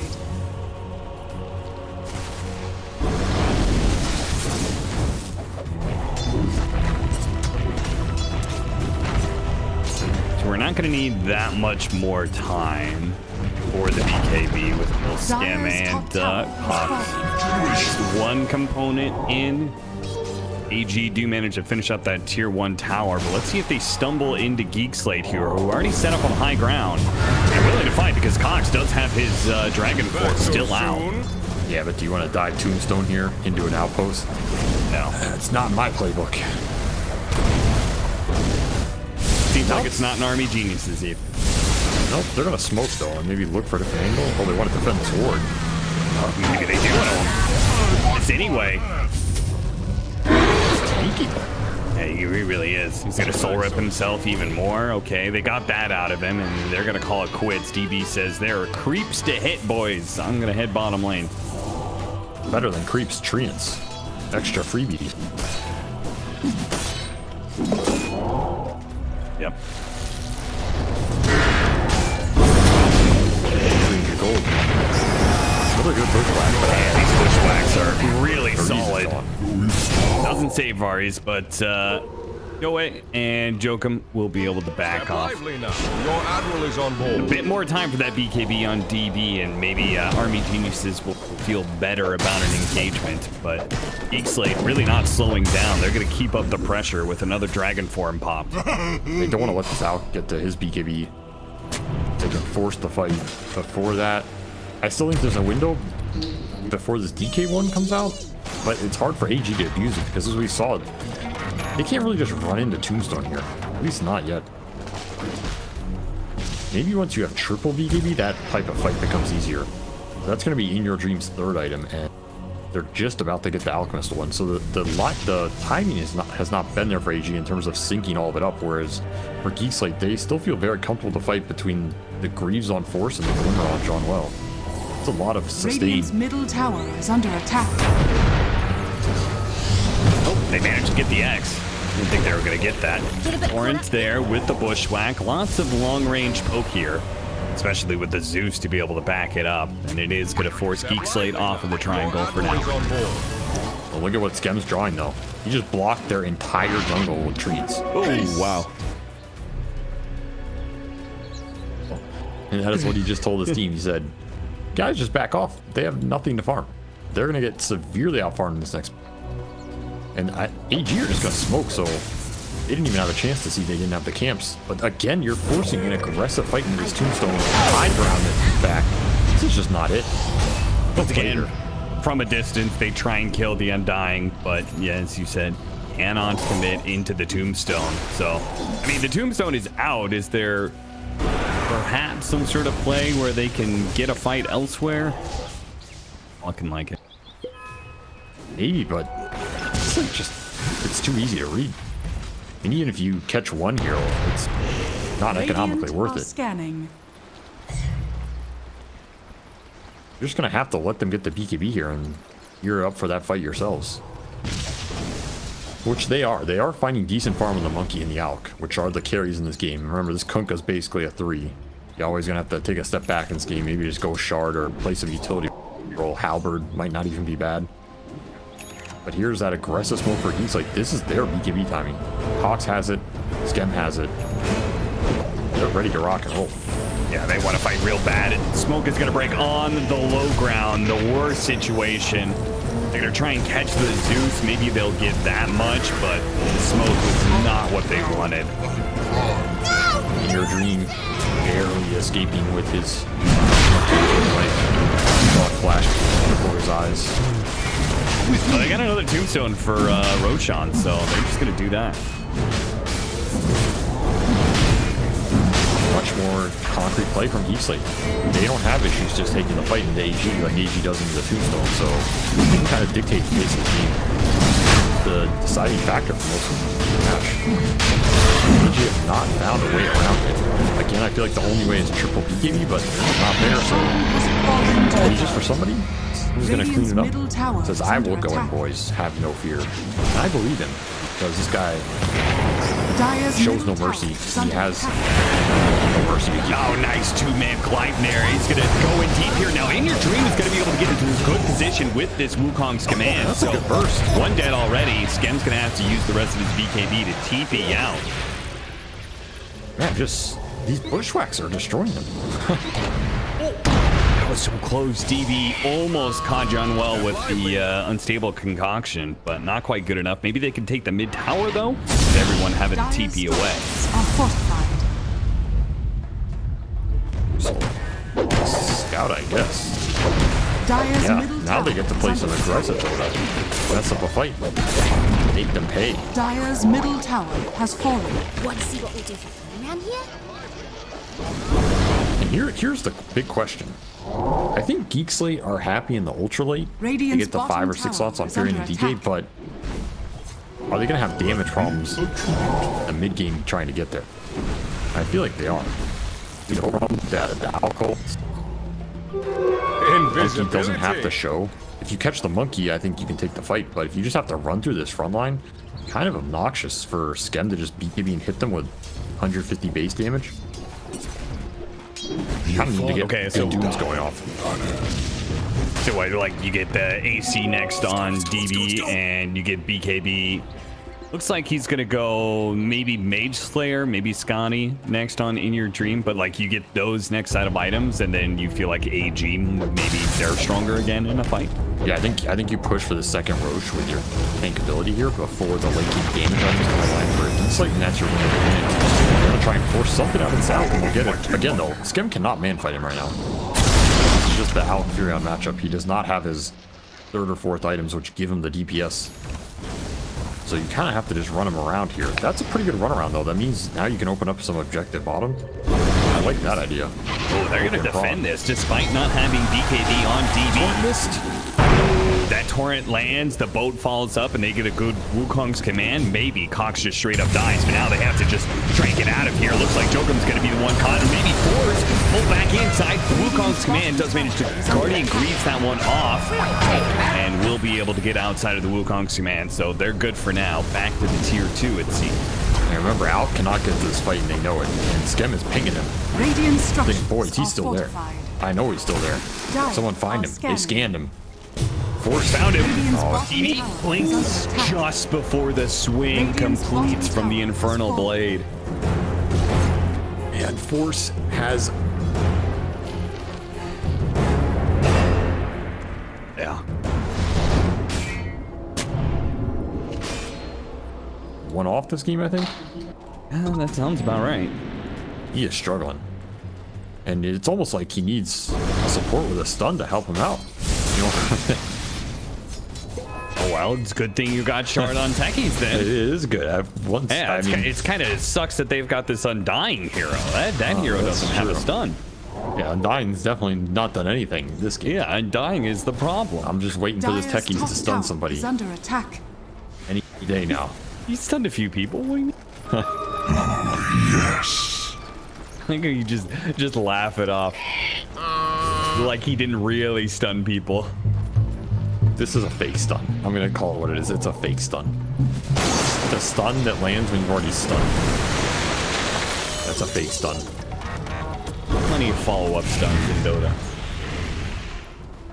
I mean, yeah, on better heroes. You know, like Mirana arrow. That's a good follow-up stun. 5 seconds on a pretty low cooldown that's non-committal. Doesn't put you in the middle of everything. Okay, but hear me out. What's the point of stunning a hero for 5 seconds when you can just kill them in 2? Yeah, that's what carries it for. You've now discovered how Dota works, Cav. I'm very proud of you. 4-man smoke up from Geek Slate as Avery's gonna go fuck himself, and AG, let's see if they run into this one.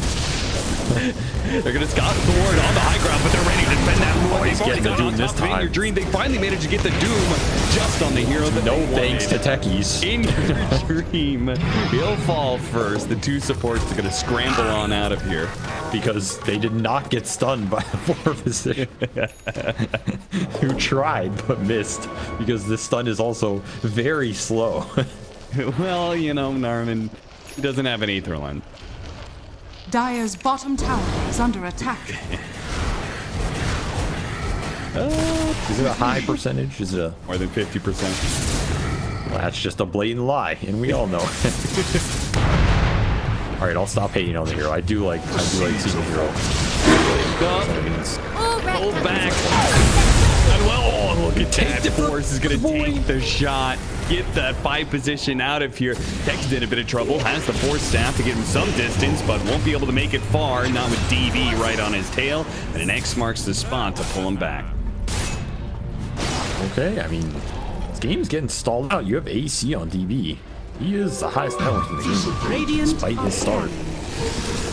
The greed is inevitable. He's looking for more. John Well got saved by so many heroes, and yet he still puts himself on the front lines like that.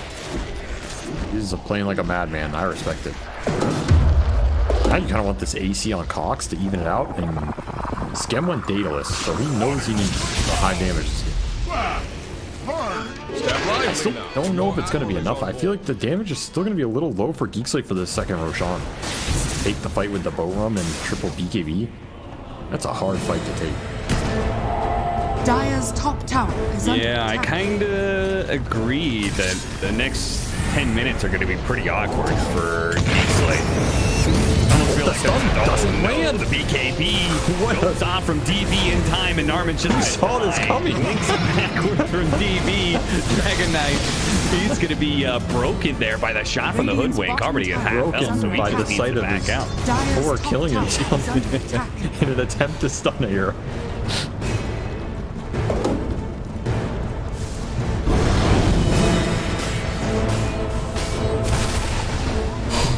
What can you do though? It's gonna pay off eventually, right? Sure. You just gotta get to that late game where the damage kicks in. I think, you know, I bet it was Cox's fault. He should have been there to get the stun first. Oh yes, the classic core setting up for his support.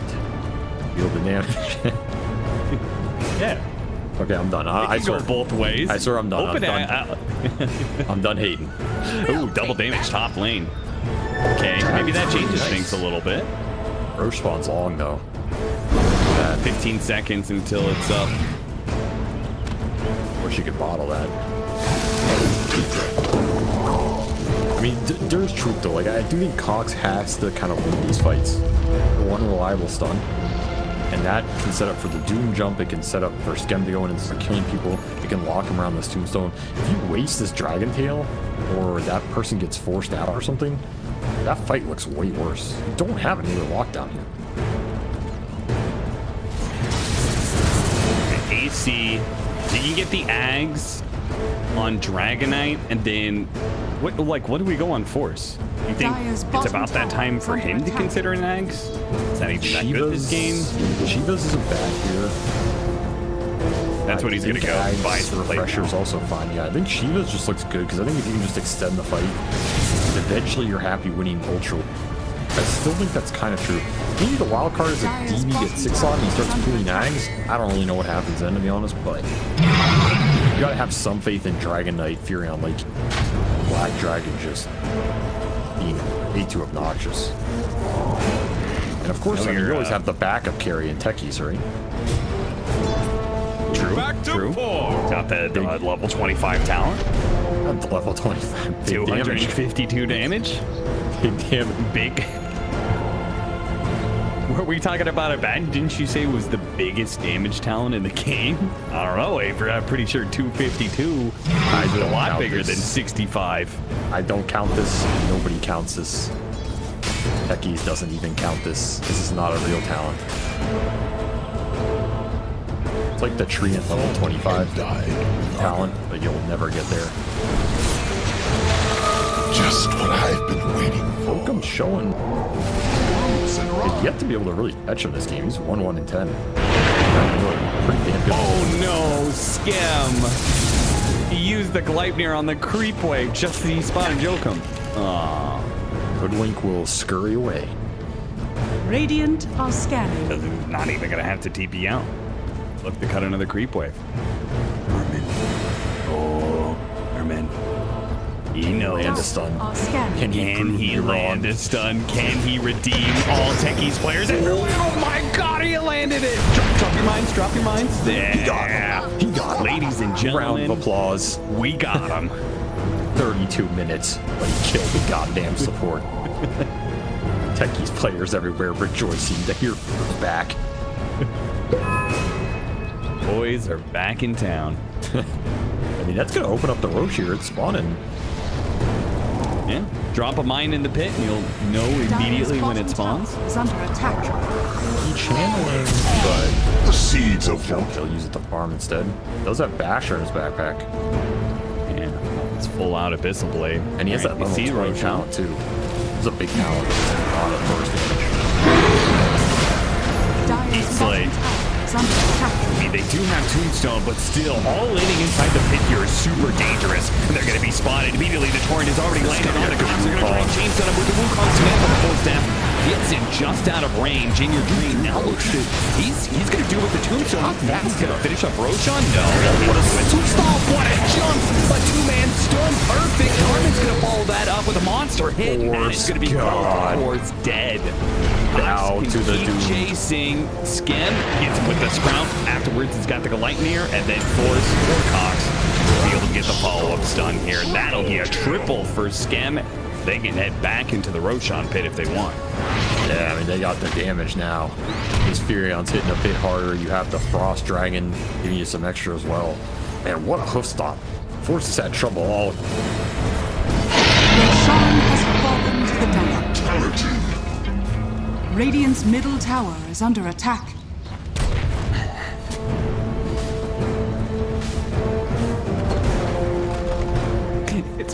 It's just a smaller version Radiant's of Techie middle stuff. tower has fallen. All right, 16 to 16, 13,000 net worth lead against a Doom, or excuse me, an Alchemist lineup. Granted, they do have Doom, who's like miniature Alchemist, but still. They gave him the shard too. Okay. I mean, I guess the other ones here aren't too good. You can maybe argue Fireball, but this Doom Shard's not bad. Yeah, I mean, I think it's pretty legit. It's just usually I think you wait until you're, you know, closer to that 25 level. But I mean, when you're lacking in stuns, this is one of the few extra stuns that you have, man. If you actually get the multiplier, it's Yeah. I mean, it does extra damage as well. The spell's pretty low cooldown.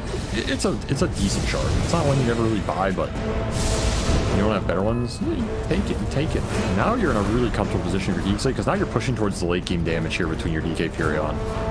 You have the AC, even Mindbreaker plus level 20 is going to give you some extra capabilities here.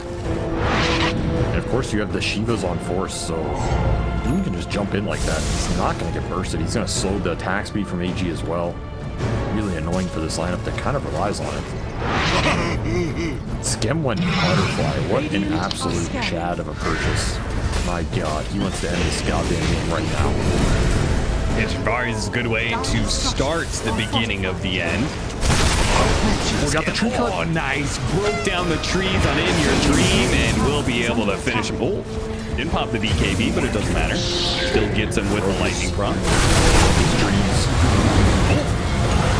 That's It's a little bit of a pullback there. Deep dive in. They managed to finish off DB and Staff getting Yowe, and he actually had the Overseal Totem to be able to get back to Fountain, but he's alone in that endeavor. Nobody else is able to make it back, and Army Geniuses may just have to say goodbye to, well, more than one lane of barracks, possibly just straight up game one. This is over. You're not winning these fights anymore. You don't have it. Your damage is starting to fall off. The late game damage for Geek Slate's coming online. Radiant's top tower. You gotta cut through too much here. Too much network. Even with this tech use, Geek Slate just out team fighting. Top barracks are under attack. Black Dragon Kokz is going to be pretty hard to touch at this point. He's got the Aghanim Scepter ready to go, so the Zeus really doesn't do any damage. Plus, he's got the AC, so magic damage he shrugs off. Physical damage, I mean, A.K.A. do not have the physical damage to deal with them. That's why this late game is super scary. I think even if you're closer in net worth, it's still hard, man. Regeneration. Well, A.K.A. watch that one again. Good catch by Skem. Gave them just the freest way to be able to go high ground.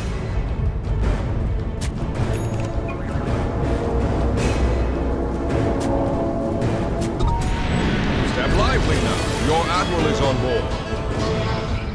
You gotta watch out, man. Oh, yeah. Quick math on the calculations. Scotty for Skem. All right. He is full 6-slotting now. You can run from heaven.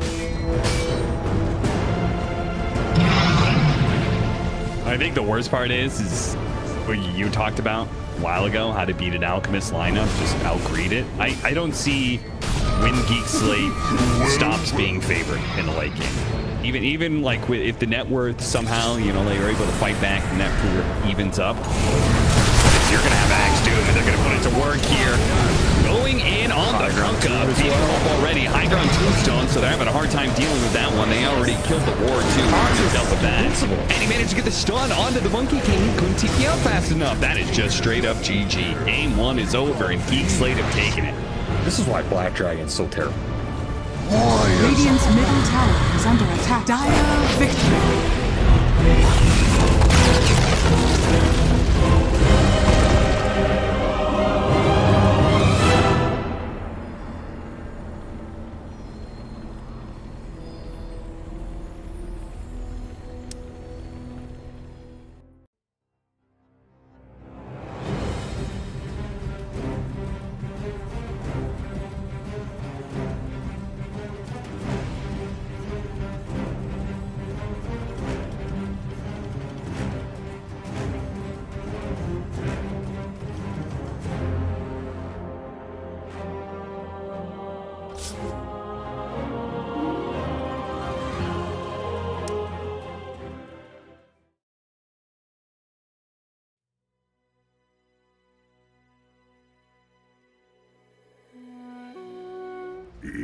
It's cleaver time. He has some really good counters in this game. Whisper going to drag the remaining creeps back to the lane proper. Bit of damage on the Celery though. Has to Fairy Fire, the double blink strike, and Whisper with the first blood. Ooh, it starts off well. Or are they Celery? Another blink strike's available. Oh, you're right. Back in on top of the Rubik. Tricks of the trade and the final touch. There it is. Whisper with another kill, chaining away from Dyrachyo. And Whisper's the one with all the stacks on him, so Matthew will take a fair number of hits to kill him. Yeah, he has look like Ursa can. 7 Furious Swipe charges. Got Quinn down in the bottom rune spot. 3 seconds to go, and C-Smile deciding he wants to fight around this, forcing Tofu away. The Fortune's End is there, and in we go. They took the rune away from Quinn, but in terms of first Exo, there's not going to be any damage dealt to a tower. Whisper stuck behind this tier 1 top. Might be in a bit of trouble now. Yeah, getting ripped to shreds by the Necessary to get Lasso going. If he's going to be farming the jungle, we'll put the next point in Firefly. Attempting on Panda. Good damage from the Encha, and Tofu's Tiny secures the kill. Pakaz still level 5, trying to get the bashes onto Ace. C-Smile rotates. They'll look for this Enchantress kill in the tree. Yeah, Matthew lassoed up. That right of the Chrono in the Firefly still, focusing the Tiny. And Quinn, full HP with Dyrachyo's help. Will get on top of Pakaz with some Fury Swipes in the Overpower, but C-Smile tracking back to bully this Ursa. He doesn't have much left in the tank. Fortune Zen flies out to try and... Batrider is countered. He was supposed to be Chrono. Yeah, straight on the edge. Kokz needs a backup from DP and Timbersaw, but it's still a difficult target to bring down. The Avalanche looks good, but Ace still going to fall. Now Kokz moves on the Tiny. Tofu in trouble. And Gaming Gladiator is going to cut their losses. Try and get Quinn out of danger. Cancel TPs down to bottom. And move away from here, but Whisper wants to keep on diving. You'll scepter up, C-Smart catches. Whisper held down by the Death Prophet, and they'll dive behind this tier 2 tower. Smoke breaks, Panda knows. Spot the Tiny in the trees. Plant him up.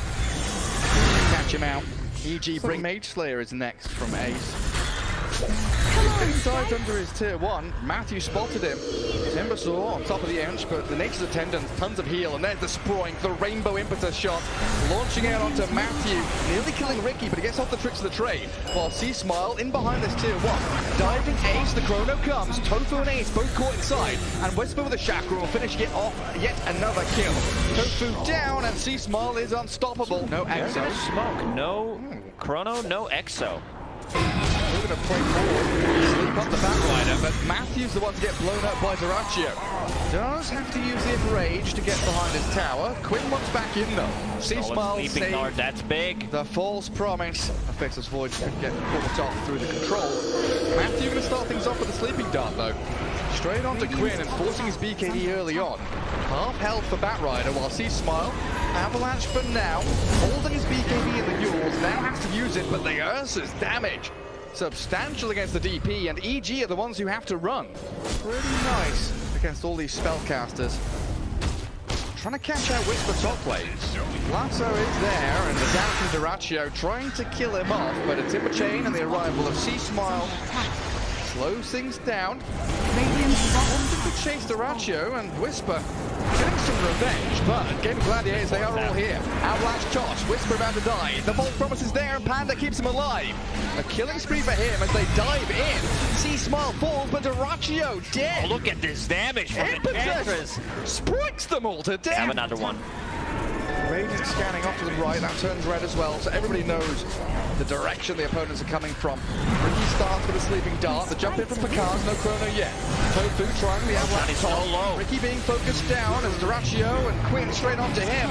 Tofu and Matthew trading lives, and Quinn just trying to chase up here, but C-Smile keeping them at bay while Zeraccio trapped in between 3 of EG, down to half health. They've got the bit of save and a buying time from the Yules. A.K.A. looking to jump back in, the Avalanche again, but there's a false promise from the Oracle.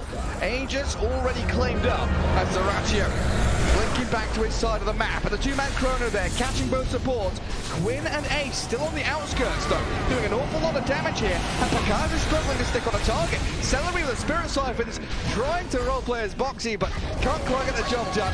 And now Ace trapped in place. Quinn and Zeraccio on this high ground, not able to rejoin the fight. EG will come out victorious. Finished on Whisper, so double Chakram. Poor Panda. False promise. Not going to help him out too much here. Under attack. Drag back into the flames of Quinn. EG looking to press into this enemy ancient spot where they do have high ground vision. Straight up Chrono, catch Rubik and the Edge. They need the damage onto Ace as quickly as possible, and Whisper will provide that. Blow up the Enchantress. She gets off a Sproink. The next attendant's not going to heal her while Zeraccio jumps on the Kokz. BKB and full promise required to buy the time he needs. Time walks a little bit off, and now the Ursa kind of stuck here. Lift up, drag back, not saving you from Whisper's reinitiation. Very attentive EG, focusing the targets they need, and diving this tier 2 for the Rubik kill. The cherry on top. Shard upgrade. Didn't even use the oh my god, he has a Force Staff and Ogre Seal Totem as well, with the shard plus time walk. So much mobility. The gap. They caught him. Yeah, lassoed up, but the Yules make sure that the Ursa can't do the damage, and Kokz saved by his team, allowed to Chrono this Ursa. Now Ench arriving, and a stolen one. There's the Rubik coming in clutch. Everyone from EG stuck inside. Zeraccio still dies. Timber Chain across, looking for Tofu now. Matthew trying to jump back in onto this Enchantress, but the lift to save. Celery keeps them at bay, allows Ace to keep doing damage while C-Smile and Whisper chasing this Enchantress. Get the pesky Fawn out of here. Catch a glimpse of the Oracle, find out where Panda's playing. Matthew back to the high ground with twin BKBs and moves up the ramp. Focusing for Kokz. He's got Time Walk off to the right. The Chrono looks like a good one. They've killed Panda off though. Oracle is down, so no safety net. Duracho getting blown up though. Has to buy back a stolen Chrono. Two of them trapped inside from EG, but Duracho is about to die here. Quinn has already fallen, has to buy back himself. Whisper moving in.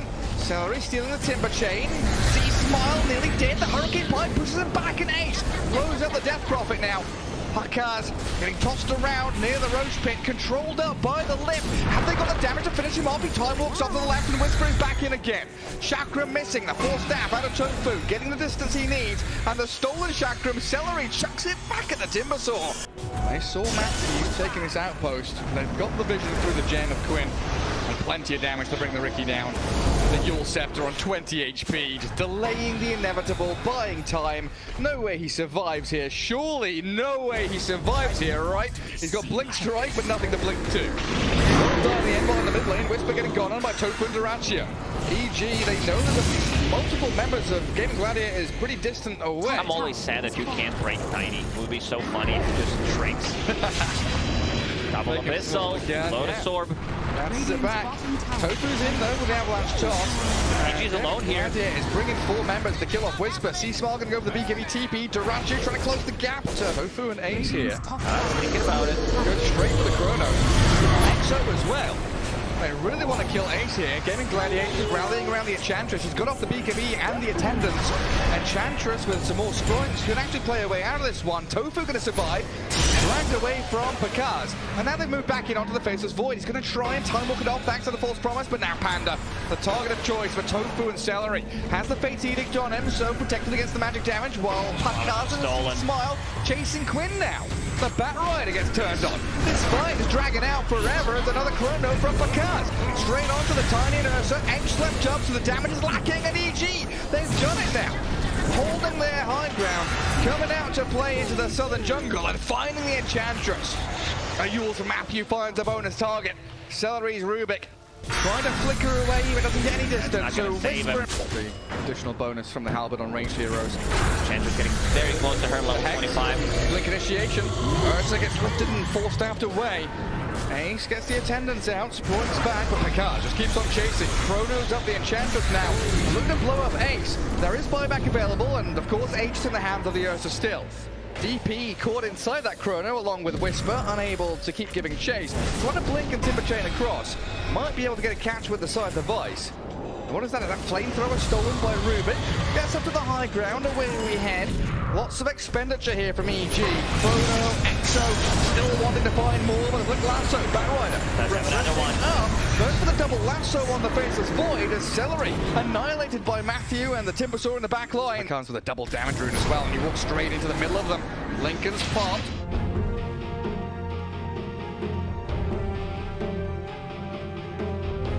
Ten seconds remaining. 5 seconds remaining.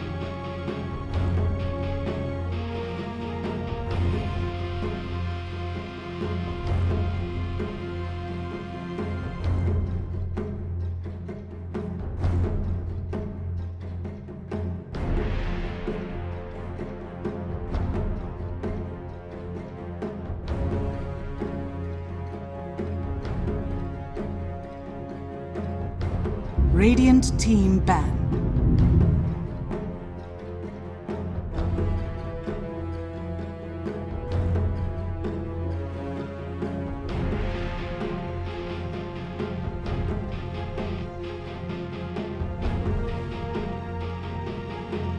Ten seconds remaining. Dire team pick. Radiant team pick. I speak for the trees.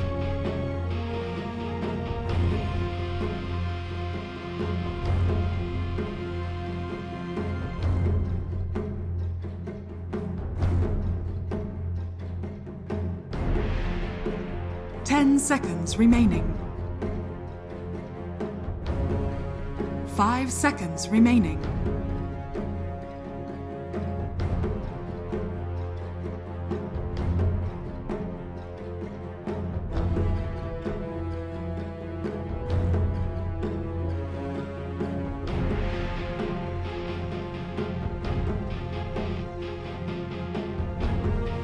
Radiant team pick. Ember Spirit. Dire team pick. Keeper of the light.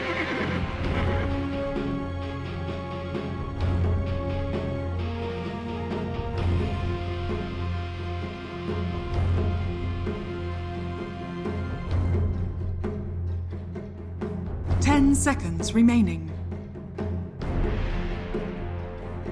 5 seconds remaining. Dire team ban. Templar Assassin.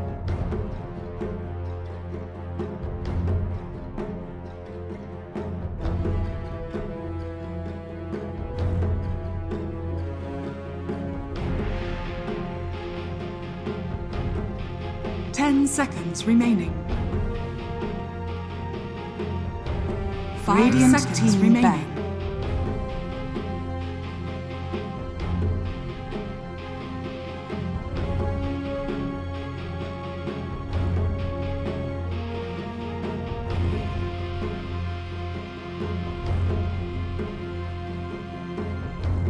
Seconds remaining. 5 seconds remaining. Dire team ban. Radiant team ban.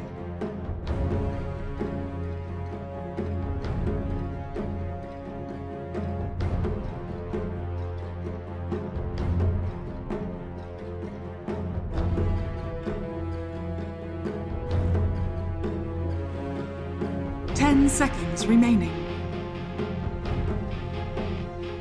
Dire team ban.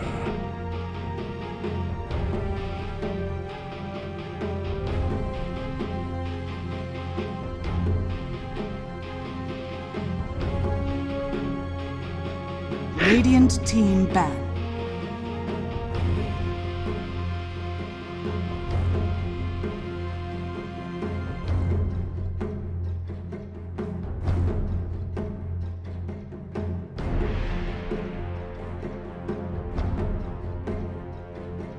Seconds remaining. 5 seconds remaining.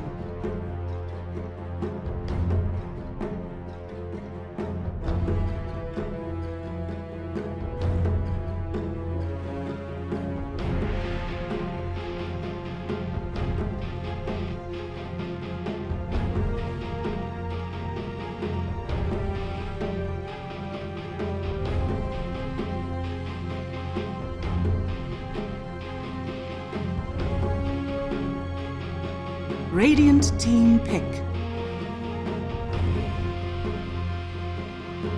Dire team pick. Mirana.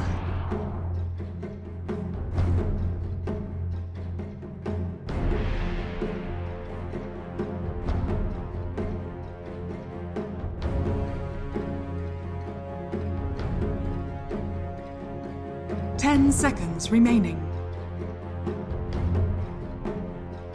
5 seconds remaining.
Dire team pick.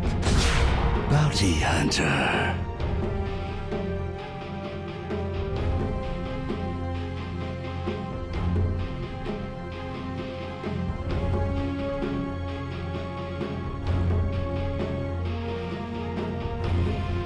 Ten seconds remaining. 5 seconds remaining.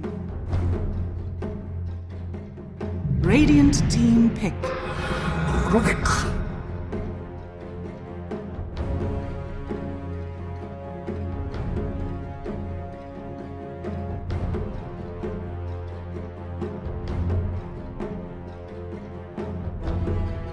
Dire team ban. Terror Blade.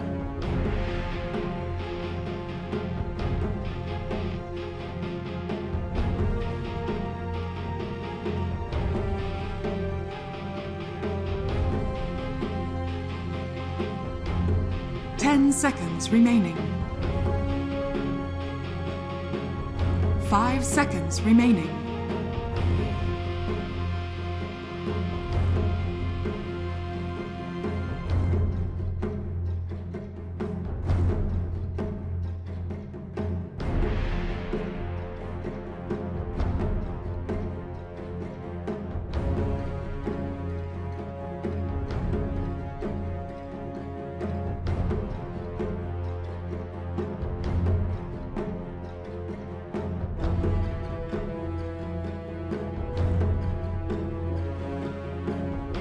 Radiant team ban.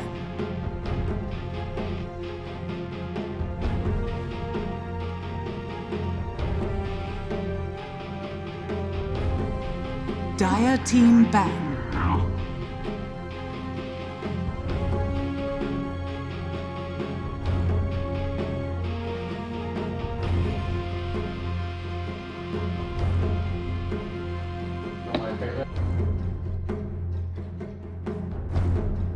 Seconds remaining.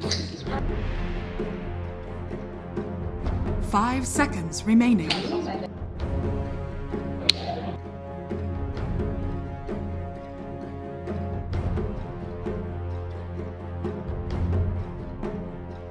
Radiant team ban.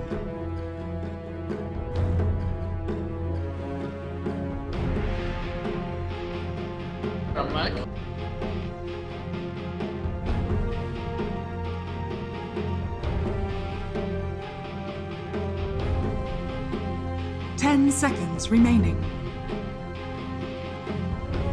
Dire team pick.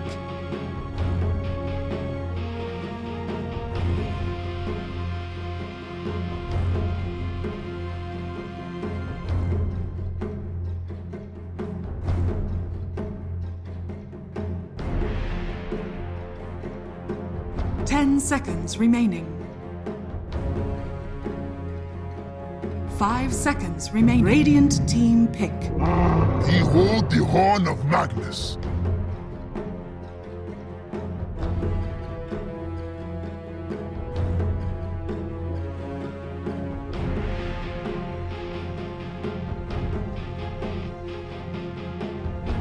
Ten seconds remaining.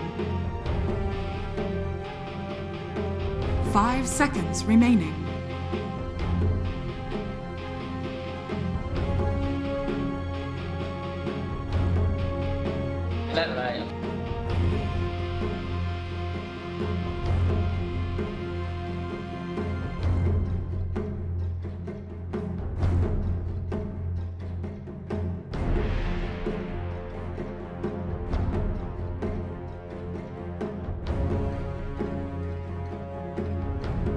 Okay.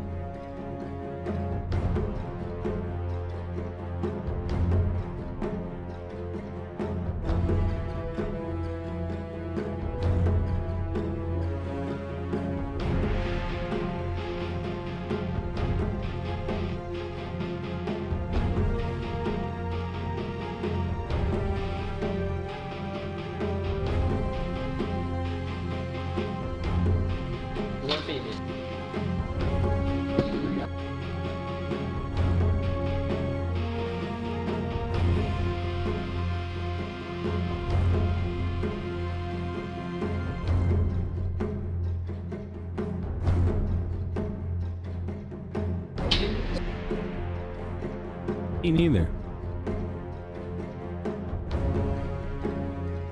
Wonder if it's support mag.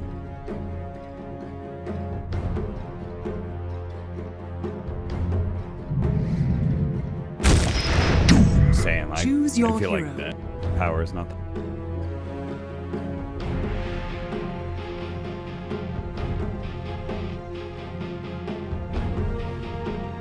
Play mag.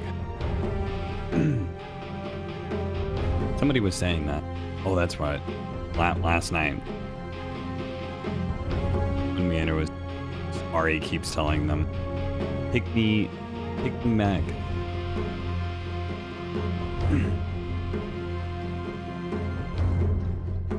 Huh?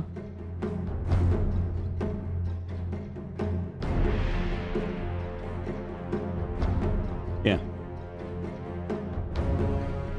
Not really. 10 Blitzu seconds initiated the remaining. dinner. Me, Charlie, Blitz, Moon Meander, 5 seconds Christina, remaining. yeah. Barbecue.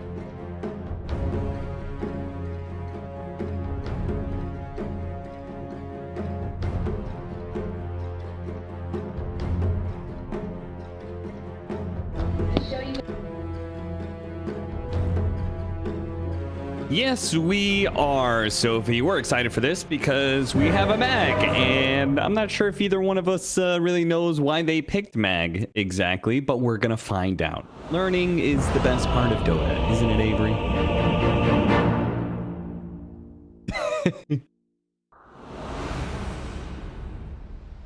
Well, I mean, yeah, but it's not polite to talk about that. Oh. Prepare for battle.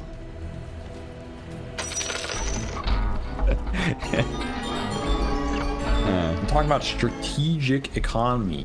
Okay. And part of that is Magnus Bounty Hunter, track gold, empower clearing weight. Greed is good. You said it yourself. I don't think I did say that, but it's all about the money. Bling bling.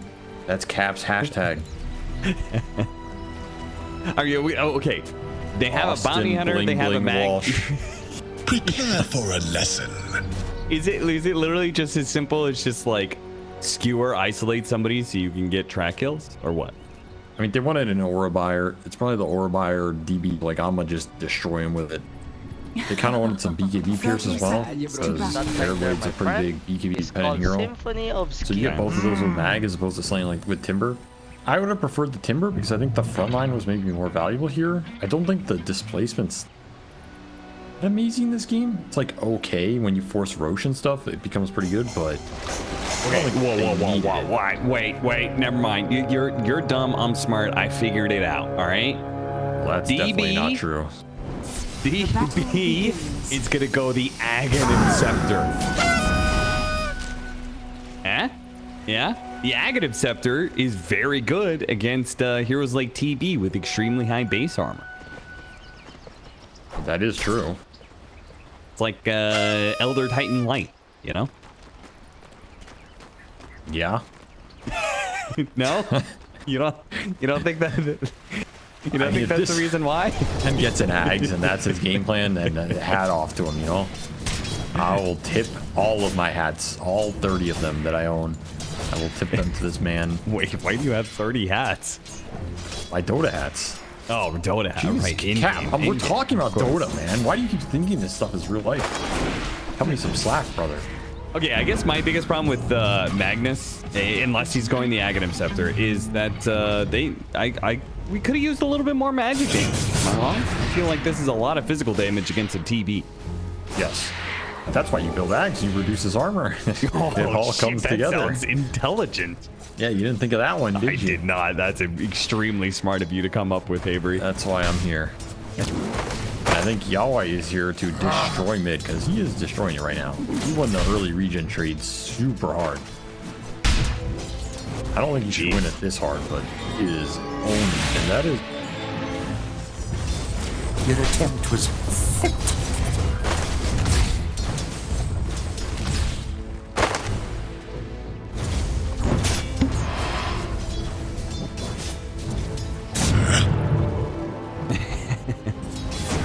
Denied.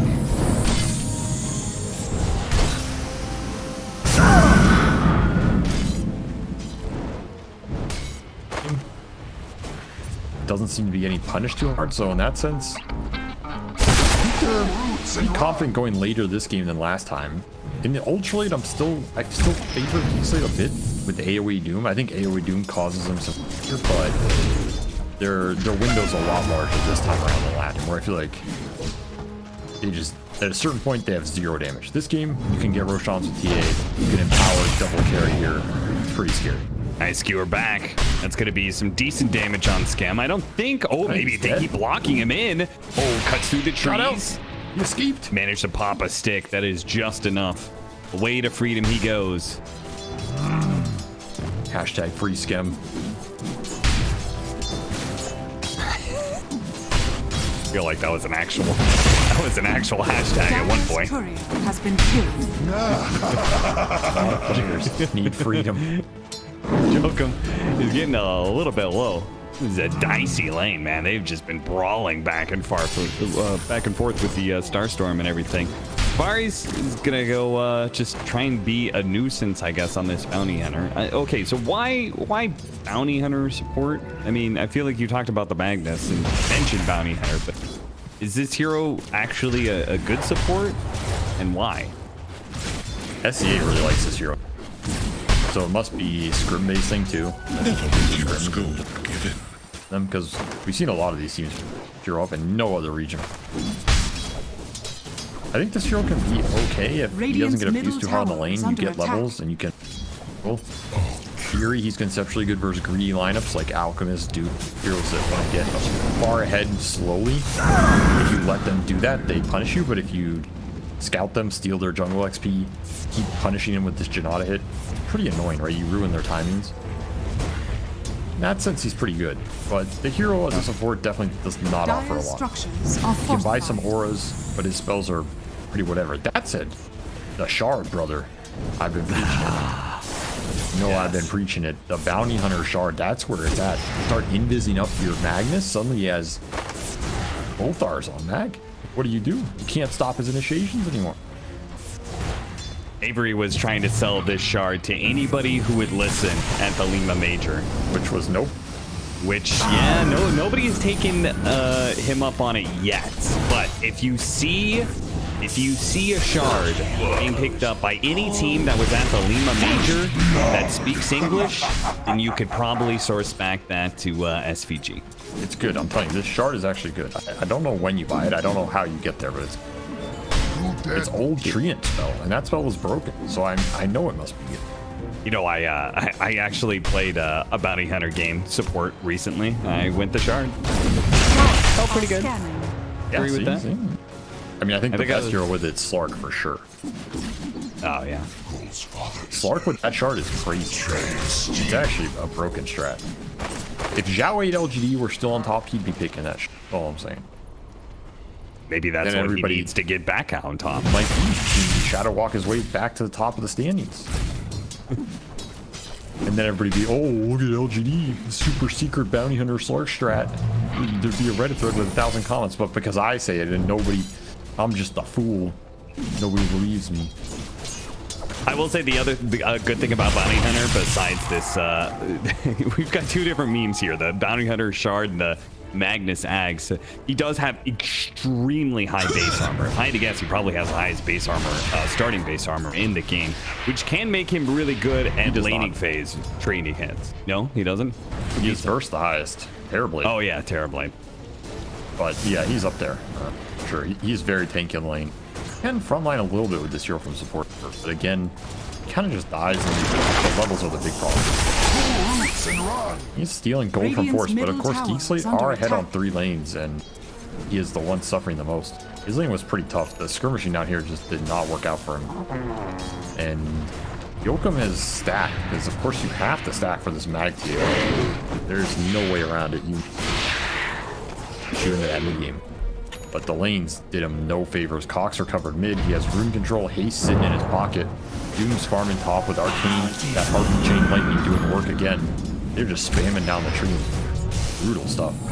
He even eats his catapult. Screw you. Dire's Of course, taking no prisoners is going to push in your dream out of lane here with the siege wagon push coming in. And this is where Bounty Hunter looking pretty lackluster. No nukes, no big disables to be able to help out, and a dive underneath the tower. Force is just going to walk away. They do manage to get the kill on Jhocam. Under attack. John Well joins up. Radiant structures are fortified. Giving him something guaranteed. And I feel like this top tower, okay, they do get the catapult kill. But this is a lot of pressure. And yeah, this is where Bounty Hunter just sucks. Hero doesn't have any spells. He has a 80 damage shuriken. It's like not even worth giving the stick charge away. Powerful. I actually think it's not worth casting. I think the stick, because you regen it up in the time he can throw another one. Yeah, that's true. You're helping him out. Please shuriken me some. It's a negative spell. He has -1 spells right now. Okay, nice arrow. They have enough damage. Yowe is getting off another refraction here. Gets burned through pretty quickly by the flame guard. The bounce around from the Nature's Prophet ultimate looks to be able to slow him down. Return kicks him away. Now Kokz is going to have to jump away to a remnant. She does rather easily. This is last one. 8-minute rune. Gonna have to 50-50 here. The top is on top, so Barrel lands and Varizh is dead. On me. You have been. This is not the hero you want to be feeding. This Kokz Ember can absolutely take game over, because again, I feel like the AG lineup is a little slow in terms of when the damage comes online. And they have limited this stuns. is insane. Jhocam telekinesis throwback. Kokz is actually going to die. He tries to remnant to finish off the Rubik first, but Jhocam just body blocked an Ember Spirit to ensure an illusion room from Yowe, and it somehow resulted in the Ember Spirit dying. He's out of remnants. It got slowed. Couldn't use the last one. Just too many kills. Killing too many people with the remnants that he ended up killing himself. Too much action. Dire are scanning. Problem you're used to. Yowe's gonna stack up for himself. Look at Genwa.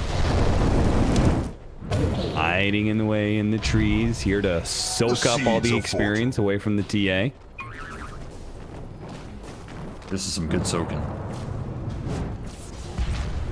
He knows he's here though. He doesn't have to commit. But even stalling is pretty damn annoying. Not getting too much up on that. He's being pushed in mid. Jhocam barely lives off the blast dodge. Oh no, look at this. Skem comes over. Like, oh, there's a stack over here, huh? They're bringing all 5. Geek Slate, 5-man the Ancient stack. I don't think I've ever seen that before. Yeah, this is pretty early, 9 minutes into 5 minutes. Again, this AG line is pretty dependent on the acceleration. Not the worst 5-man I've seen. You're not going to lose too much here. You have mech on force already. You're ready to fight if they tried to commit. Meanwhile, Yowe says, I'm going to do the same thing. Radiant's bottom tower is under attack. I mean, it's a smaller stack at least. And he probably won't be able to get the Ancients. There's a way out Radiant's here. top tower is under attack. And I think this lineup's going to come down to in your dream creating some map pressure. That's what it feels like. Player on this Furion, try and open it up towards the TP and defend towers. NARMAN has to TP up here. Maybe when you get these rotations out of the way, you can collapse somewhere else on traps and a Furion ult. But again, one of the big issues is Kokz has just had full room control.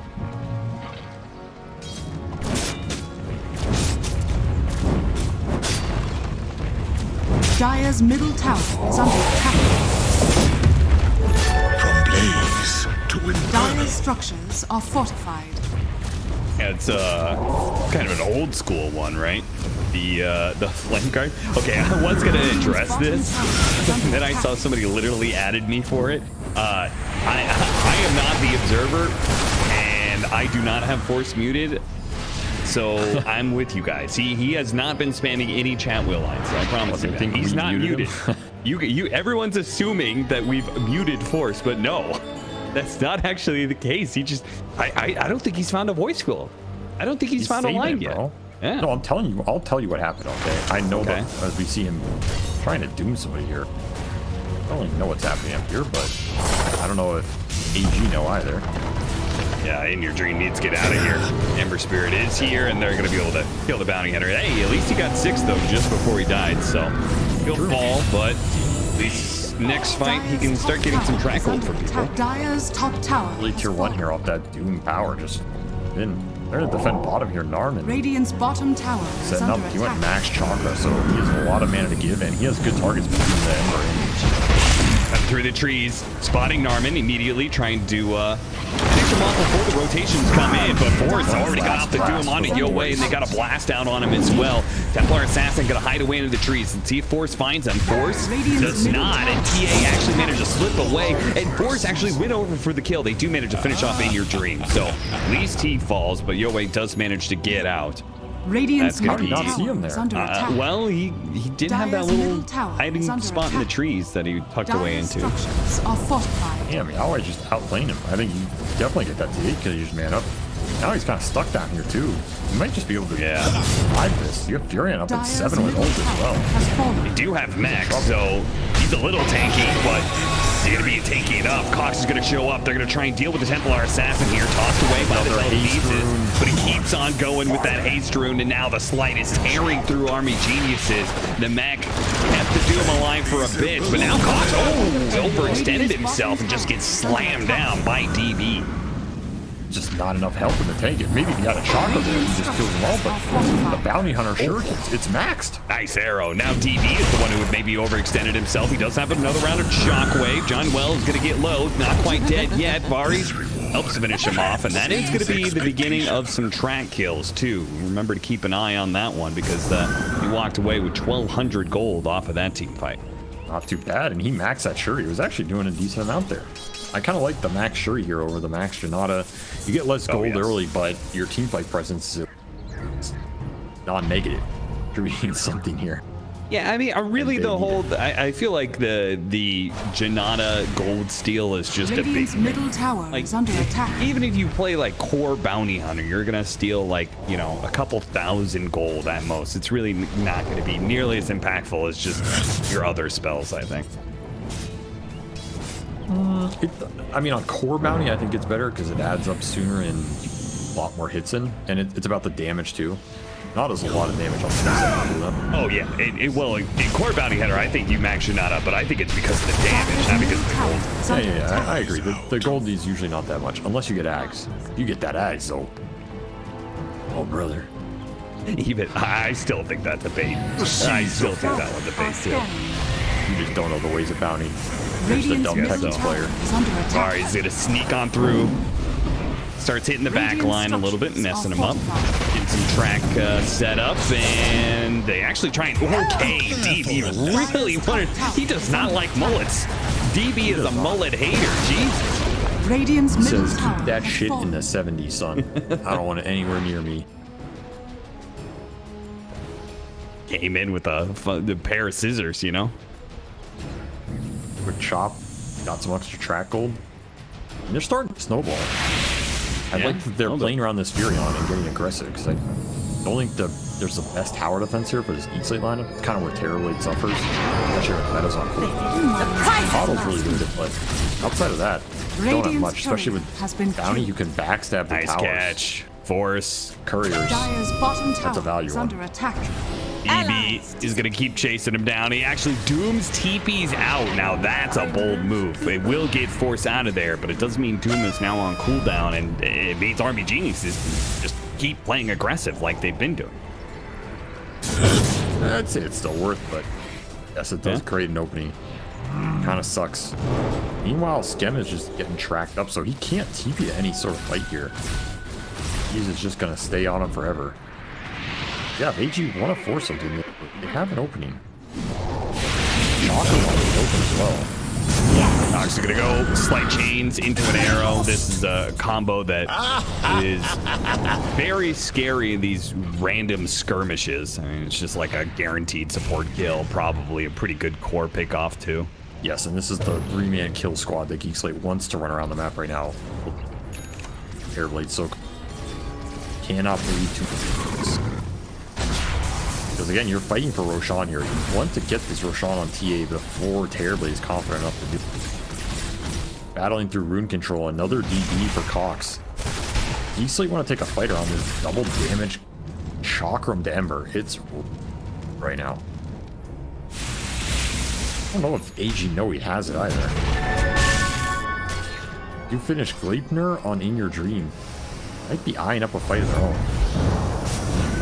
Yeah, especially against Be ensnared in the DB. They do manage to get a slight RP onto. Very nice with the skewer back, and the side blade's coming through. One arrow goes out and heals up decent amount, but the arrow actually snatching Kokz, and he's gonna fall. A big pick off. That RP leads the way, and now In Your Dream is going to be able to fall out. Gleipnir catching 2, stopping the TP away from Varizh, and Army Geniuses are in full swing now. In this game, too, they are taking the lead, and they're going to go straight into the Roshan pit. Beautiful scouting by Varizh. Radiant are scanning.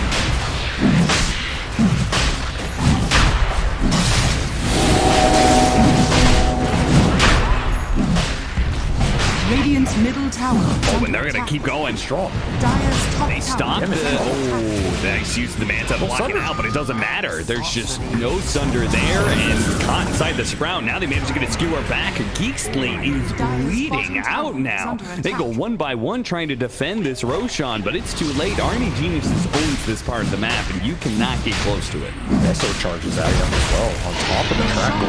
This bounty track into skewer is like causing them a lot of problems. It's like you're pulling those Ricky seat. Another one. He still stole an arrow. Stolen arrows, so he's not going to be able to jump to the...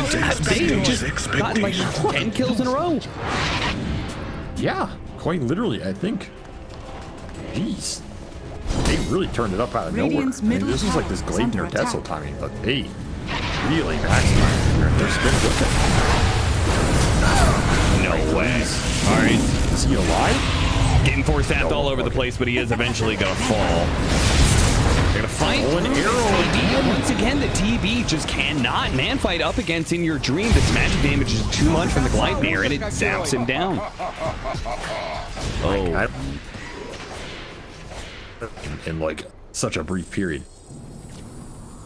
Wow. Like 3 or 4 I'm not sure if I've seen. I'm not sure if I've seen Geeks like crumble so incredibly quickly. I mean, this last 3 minutes has been insanely bad for them. And DB, okay, they really got to start punishing this one. Skewer out, but it's not going to get him far enough. You are new. That was a necessary kill to stop the hemorrhaging here. Because that's what it was. You were full on hemorrhaging. You're hemorrhaging versus a bounty hunter.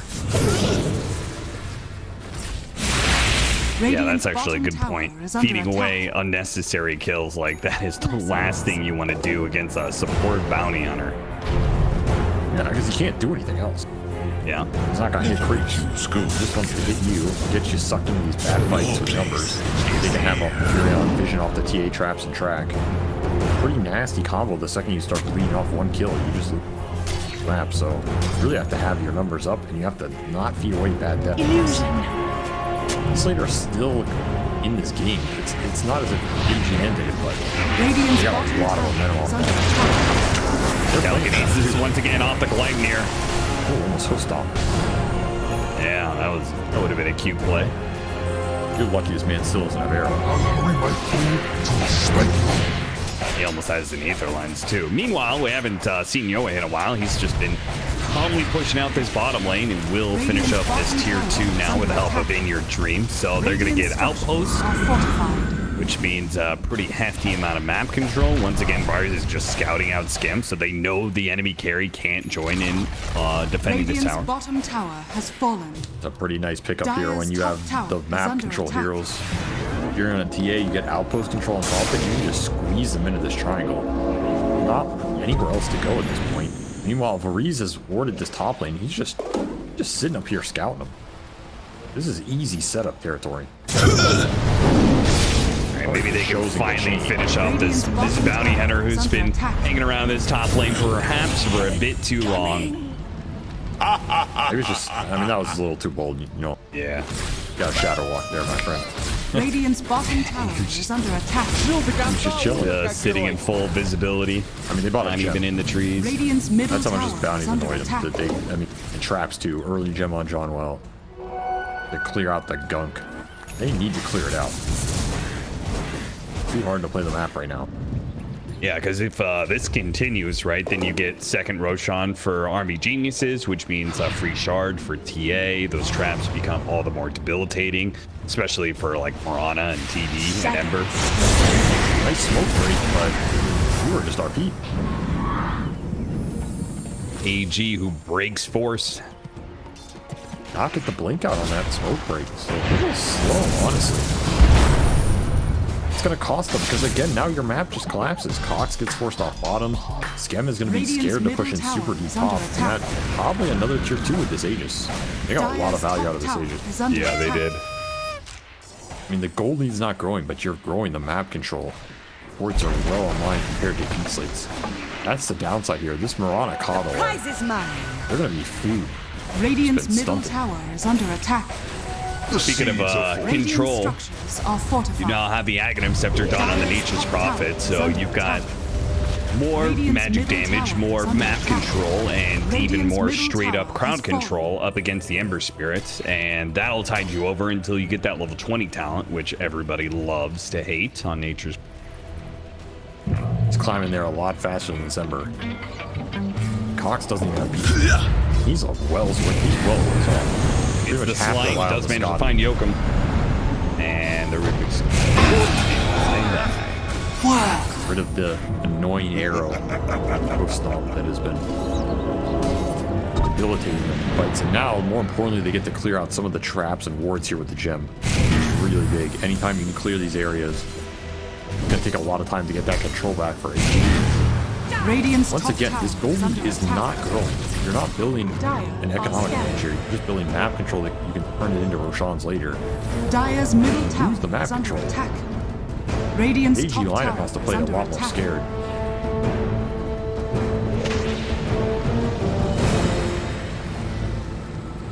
Just a straight-up 5-man push Radiant's from top Geek tower Slate. is under attack. Why not? Dire's bottom Tired tower of getting is picked under off. attack. Radiant's top Scotty tower on is Skem. fallen. Pretty strong right now, Dire's bottom 2400 tower has HP. fallen. Might be able to burst him, but if you don't, he sunders you. That fight is completely turned Radiant's around. top tower is under attack. I would not be surprised to see Geek Slate smoke as they instantly smoke. And you want to get some kill here into Roche control with the vision. Looking for. The Yeah, hidden Roshan, ones have potential blessed me. spawn time gonna start in less than 2 minutes, so as you Find said, DB. time to get a pick off and turn that into some wards around the Roshan pit.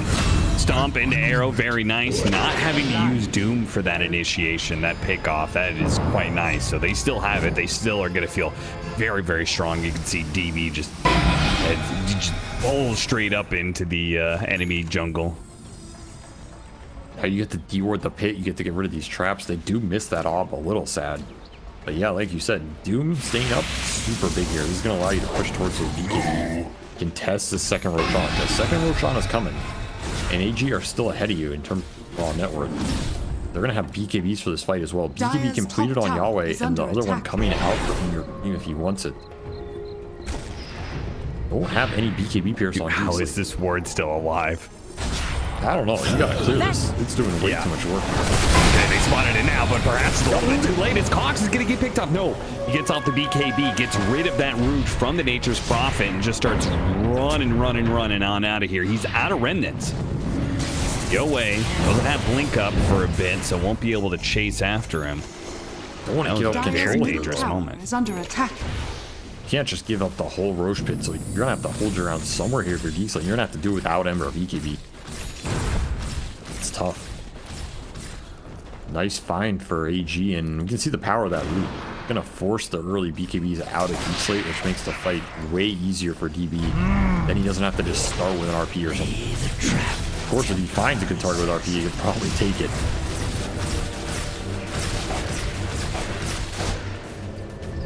Hefty push. Oh no, they're actually going to give up on it because they see a double damage at the bottom rune. They've got a TA trap that reveals it. So Yowe says, all right, we're not pushing anymore, boys. Let me get that DD first. DD is way more valuable than a useless tier 2 here. Yeah. Power of the traps. Control.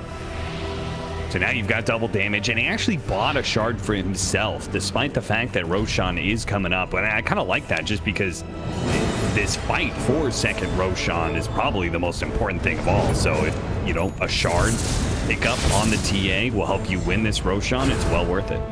I mean, you're also going to give the... It's the most broken game. Yeah, so true, I also like true. that decision.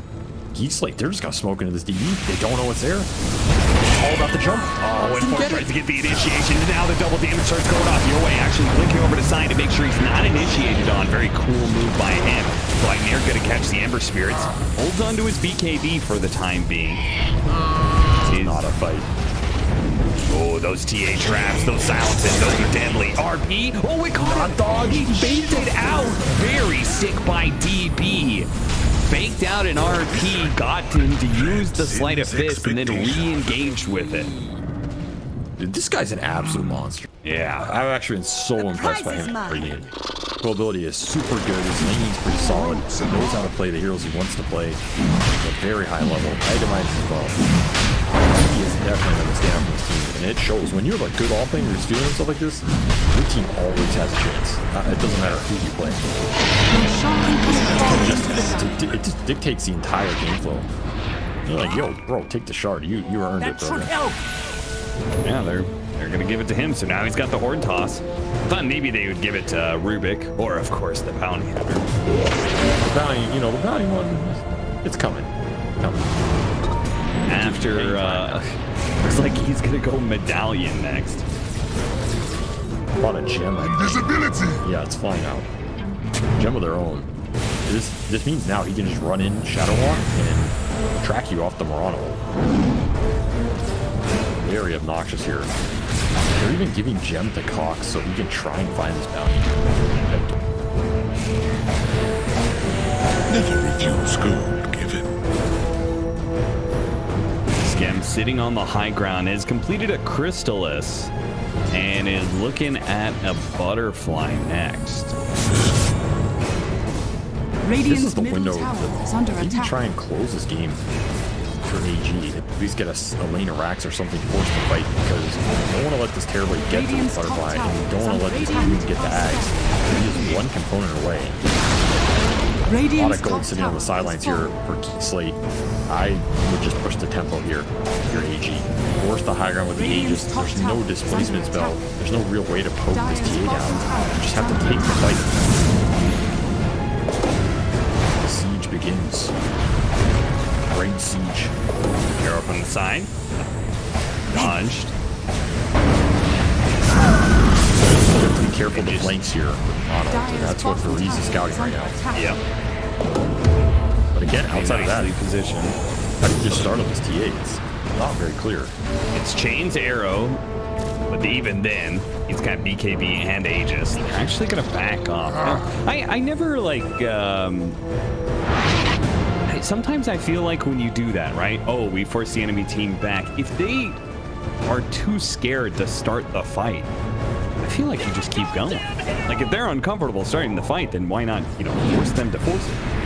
Yeah, but now you're doing a fight outside of base, which Doom is gonna go to work. All right, that is the TA. First life already down. The second life is back into a Doom. That's gonna be very awkward. And oh, the RP from the side and the force stab over gets Yowe out of there. Now it is gonna cost DB his life, but Yowe is alive. Oh, in your dream, he gets caught there for a second. He does have BKB. I don't think they have any way to stop him if he chooses to BKB TP out. That's a really big team fight win for Geek Slate here.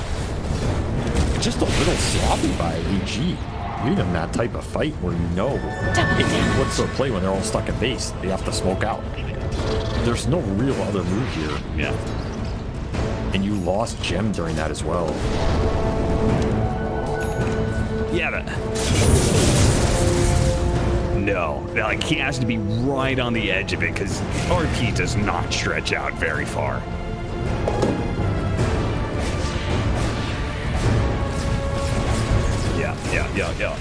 Agreed. He's just crazy consistent. So he bails his TA out. Nice sacrifice. But the problem is this is not the fight you want to be sacrificing to bail your TA out. This is the fight you want to win the game up. That's your second Aegis timer. If you win that fight, you just get a lane, maybe two. Instead, Skem gets to push all these lanes out. He has his butterfly. Doom now, of course. Team fight's a lot scarier. Even though the Kokz is suffering this game, his job is just to set the fight up with chains, which is going to force a BKB off the arrow or make it annoying for this mag to hit an RP. Issue with that. Do have the 20 talent on Nature's Prophet. I'm not sure if we mentioned that one. So he's got the Sprout leashes, which makes Ember Spirit's game a whole lot harder to play. It's good he doesn't have all the network on side. This game is a terrible game. The Geek Slate are playing around the fact that Skem will eventually carry this game. Hopes and dreams. Yes. I think there's some truth in that because he's playing versus an entirely physical lineup.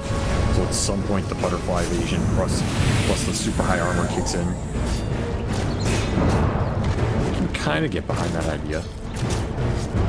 The rest of his team, I don't know though. I can see a world where AG are just killing the rest of his team and he can't move. If Force ever gets taken out of the fight first, the fight's just over. This dude is way too important. And that's where the vision mechanic for AG is invaluable right now. The bounty, tracking, scouting, popping the smokes, setting it up for DB to find the initiation instead of Force finding the deal. Really like the fact that he went Force Staff 2 against that slight chains combo, which means, you know, survivability when he does break these smokes and such. Yeah, the force between him and the force on D. And a force on Jhocam. High cast range heroes as well. And band on the mag, and you have Aether, Eye of the Vizier on Jhocam. So these force staffs are really big cast ranges, pretty much guaranteed in the fight. How do you itemize from here? If you're army geniuses, like you have this big Terrorblade, super scary, butterfly. I see a scythe for the TA and a Daedalus on In Your Dream. I know MKB is not a favorite item right now, but surely that's got to be at least a thought there. Sorry, which item? MKB. Oh, MKB. Sorry, I misheard you because my brain was thinking a brooch, my brother.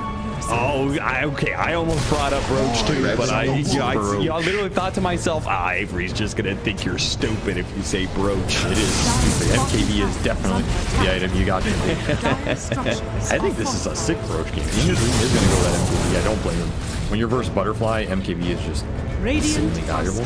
But making Broach for either the TA or the Fury is really good here. Radiant's top It tower owns is terribly. under attack. This item got buffed too. You got attack speed now. Pretty damn good. Smoke on smoke. Blink. He's faster. Nice telekinesis, bringing Force down to low ground. In from the Nature's Prophet, a Gleipnir that catches a whole bunch of heroes. The TV is having a hard time laying out the damage and chasing these heroes. Oh, he got hooked by a neutral stop that came out. He managed to get a Sprout. And the RP catches the two of them. He caught the Ember Spirit and got the TV. He just tosses him up in the air and slams him down into his grave. This mag. Oh, and the final hit, the crit goes off. Yowe gets the godlike spree off the final death. Radiant's top tower is under attack. Radiant structures are fortified. I am but a one-man I shall give my all. Where? Yeah, I guess so.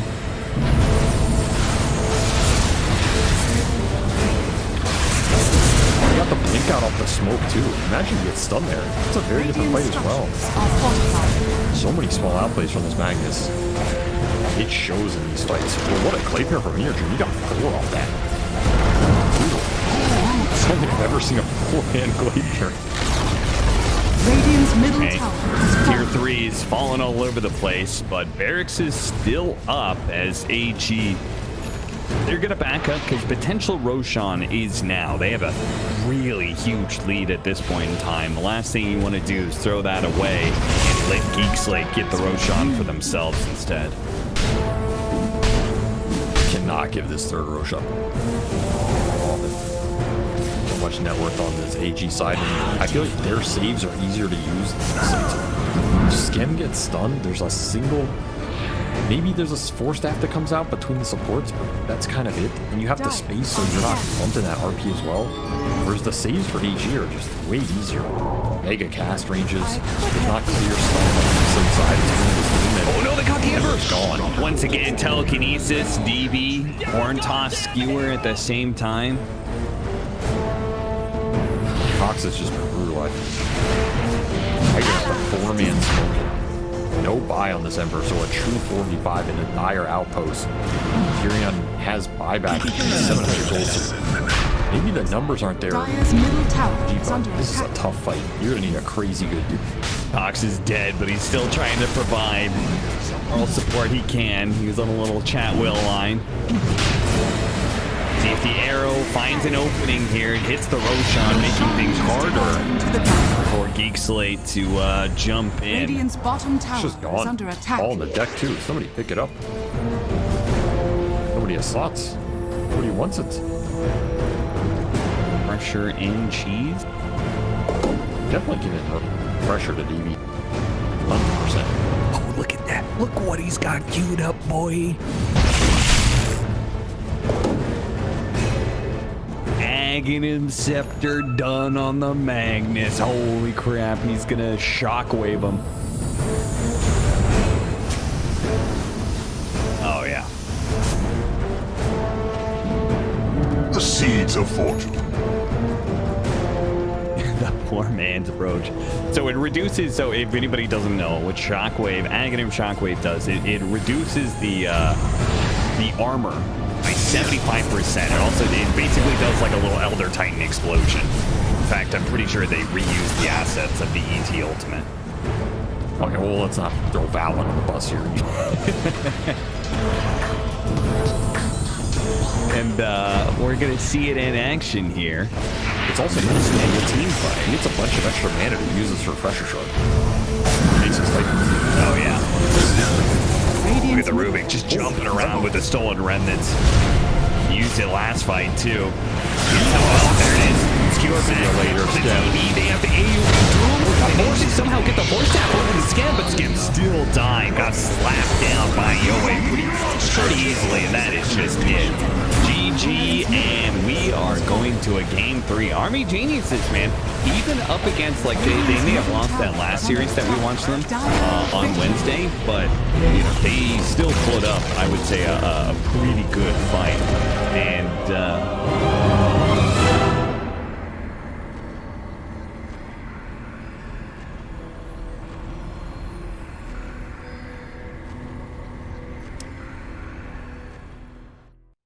It's cleaver time. He has some really good counters in this game. Whisper going to drag the remaining creeps back to the lane proper. Bit of damage on the Celery though. Has to Fairy Fire, the double blink strike, and Whisper with the first blood. Ooh, it starts off well. Or are they Celery? Another blink strike's available. Oh, you're right. Back in on top of the Rubik. Tricks of the trade and the final touch. There it is. Whisper with another kill, chaining away from Duraccio. And Whisper's the one with all the stacks on him, so Matthew will take a fair number of hits to kill him. Yeah, he Doesn't has look like Ursa can. 7 Furious White charges.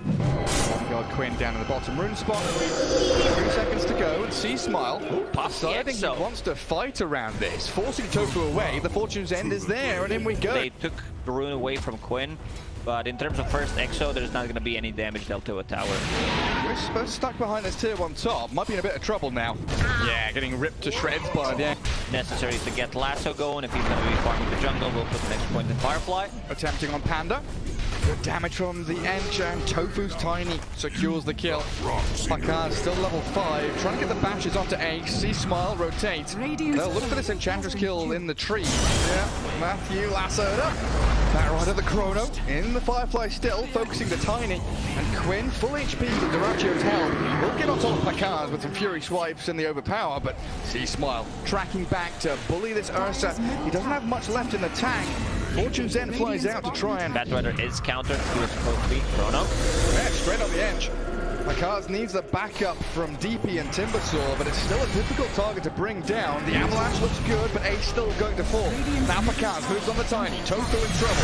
And Gaming Gladiator is going to cut their losses. Try and get Quinn out of danger. Cancel TPs down to bottom. And move away from here, but Whisper wants to keep on diving.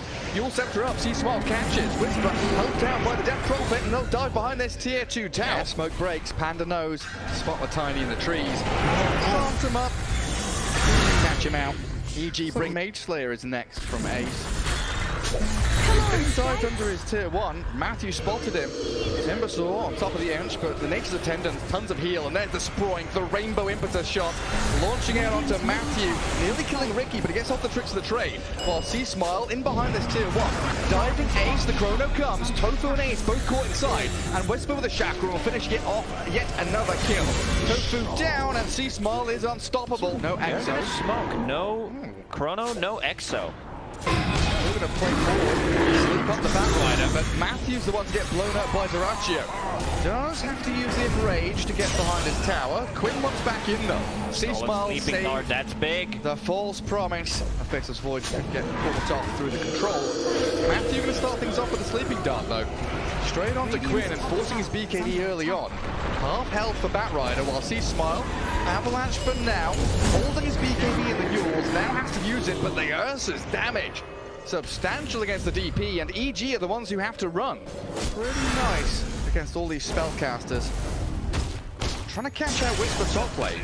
Lasso is there, and the down from Duraccio trying to kill him off, but a Timber Chain and the arrival of C-Smile slows things down. Wanted to chase Duraccio, and Whisper getting some revenge, but Gaming Gladiators, they are all here. Avalanche toss, Whisper about to die. The Vault Promise is there, and Panda keeps him alive. A killing spree for him as they dive in. C-Smile falls, but Duraccio dead. Oh, look at this damage from Enchantress. Sproinks them all to death. Have another one. Radiant scanning off to the right, that turns red as well, so everybody knows the direction the opponents are coming from. Ricky starts with a sleeping dart, the jump in from Pakaz, no Chrono yet. Tofu trying the Avalanche so low. Ricky being focused down as Duraccio and Quinn straight onto him. Tofu and Matthew trading lives, and Quinn just trying to chase up here, but C-Smile keeping them at bay while Duraccio trapped in between 3 of EG, down to half health. They've got the bit of save and a buying time from the Yule. KP looking to jump back in, the Avalanche again, but there's a false promise from the Oracle. Aegis already claimed up as Duraccio linking back to his side of the map. And the 2-man Chrono there, catching both supports. Quinn and Ace still on the outskirts though, doing an awful lot of damage here. And Pakaz is struggling to stick on a target. Celery with the Spirit Siphons, trying to roleplay as Boxy, but can't quite get the job done. And now Ace trapped in place. Quinn and Duraccio on this high ground, not able to rejoin the fight. EG will come out victorious. Finished on Whisper, so double Jhocam. Poor Panda. False promise. Not going to help him out too much here. Under attack. Drag back into the flames of Quinn. EG looking to press into this enemy ancient spot where they do have high ground vision. Straight up Chrono, catch Rubik and the Ench. They need the damage onto Ace as quickly as possible, and Whisper will provide that. Blow up the Enchantress. She gets off a Sproink. The Nature's Attendant's not going to heal her while Duraccio jumps on the Pakaz. BKB and full promise required to buy the time he needs. Time walks a little bit off, and now the Ursa kind of stuck here. Lift up, drag back, not saving you from Whisper's reinitiation. Very attentive EG, focusing the targets they need, and diving this tier 2 for the Rubik kill. The cherry on top. Shard upgrade. Didn't even use the oh my god, he has a Force Staff and Ogre Seal Totem as well, with the shard plus time walk. So much mobility. The gap. They caught him. Yeah, lassoed up, but the U-Rules make sure that the Ursa can't do the damage, and Pakaz saved by his team, allowed to Chrono this Ursa. Now Ench arriving and a stolen one. There's the Rubik coming in clutch. Everyone from EG stuck inside. Duraccio still dies. Timber Chain across, looking for Tofu now. Matthew Trying to jump back in onto this Enchantress, but the lift the same. Celery keeps them at bay, allows Ace to keep doing damage while Smile and Whisper chasing this Enchantress. Get the pesky Fawn out of here. Catch a glimpse of the Oracle, find out where Panda's playing. Matthew back to the high ground with twin BKBs and moves up the ramp. Focusing for Kokz, he's got Time Walk off to the right. The Chrono looks like a good one. They've killed Panda off though. Oracle is down, so no safety net. Duracho getting blown up though. Has to buy back a stolen Chrono. Two of them trapped inside from EG, but Duracho is about to die here. Quinn has already fallen, had to buy back himself. Whisper moving in. Celery stealing the timber chain. See Smile nearly dead. The Hurricane Pipe pushes him back, and Ace blows up the Death Prophet now. Kokz getting tossed around near the Roach Pit, controlled up by the lift. Have they got the damage to finish him off? He time walks off to the left and Whisper is back in again. Chakram missing, the force staff out of Tofu, getting the distance he needs, and the stolen Chakram, Celery chucks it back at the Timbersaw. They saw Matthew taking this outpost. They've got the vision through the gen of Quinn. And plenty of damage to bring the Riki down. The Yowe Scepter on 20 HP, just delaying the inevitable, buying time. No way he survives here. Surely no way he survives here, right? He's got Blink Strike, but nothing to blink to. The end ball in the mid lane, Whisper getting gone on by Tofu and Duracho. EG, they know that multiple members of Gaming Gladiators pretty distant away. I'm always sad that you can't break Tiny. It would be so funny if it just shrinks. Double Abyssal, Lotus Orb. That's it back.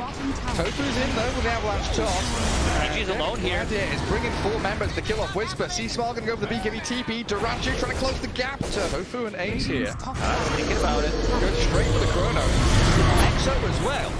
They really want to kill Ace here. Gaming Gladiators rallying around the Enchantress. She's got off the BKB and the attendants. Enchantress with some more strikes can actually play her way out of this one. Tofu going to survive. Dragged away from Kokz. And now they've moved back in onto the Faceless Void. He's going to try and time walk it off thanks to the False Promise, but now Panda, the target of choice for Tofu and Celery, has the Fate's Edict on him, so protected against the magic damage, while Kokz and Smile chasing Quinn now. The Bat Rider gets turned on. This fight is dragging out forever as another Chrono from Kokz.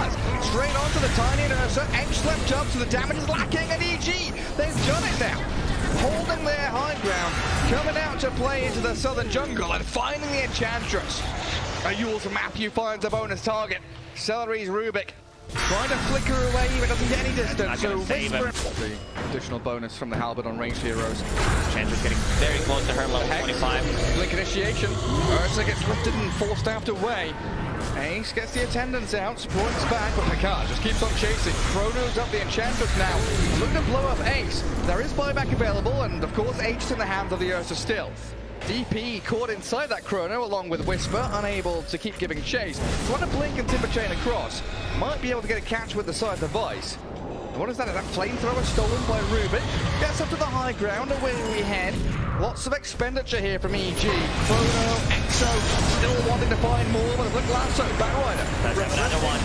Goes for the double lasso on the Faceless Void as Celery annihilated by Matthew and the Timbersaw in the back line. Comes with a double damage rune as well, and he walks straight into the middle of them.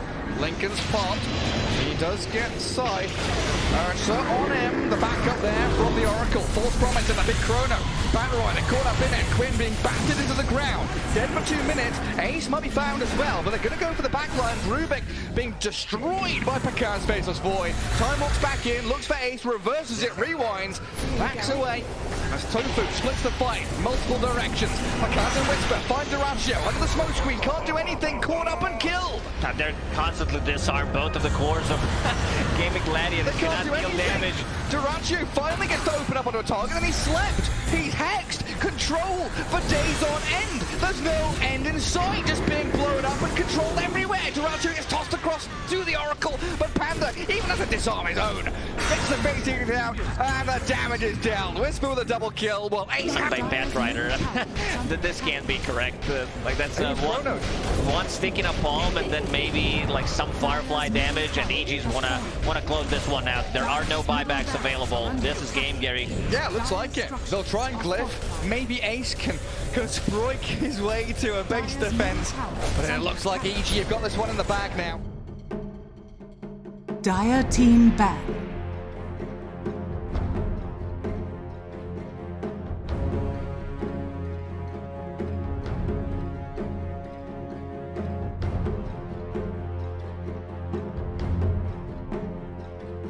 Radiant team ban.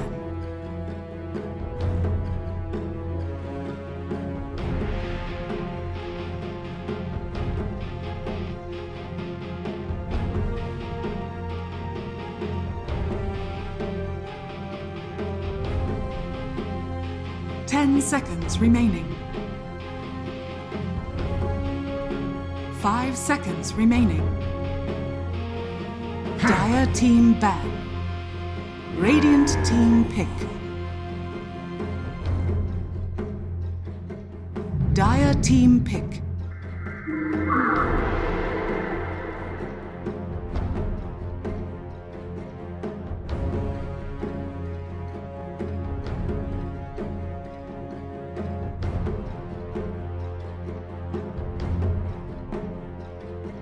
Seconds remaining. 5 seconds remaining. Dire team pick. Gyro Kokz!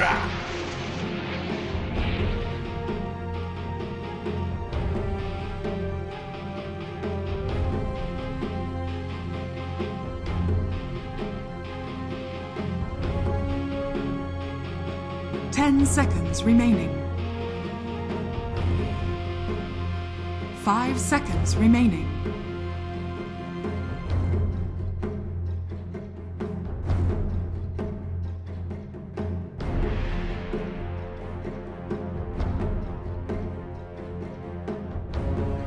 Radiant team pick. Tiny.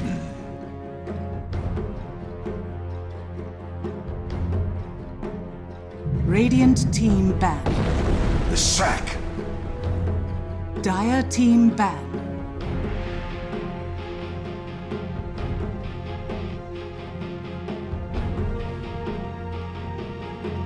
Radiant team ban.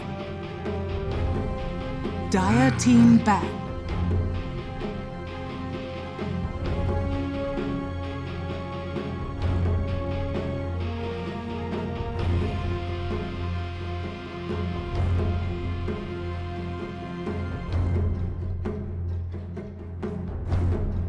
Seconds remaining. 5 seconds remaining. Radiant team ban.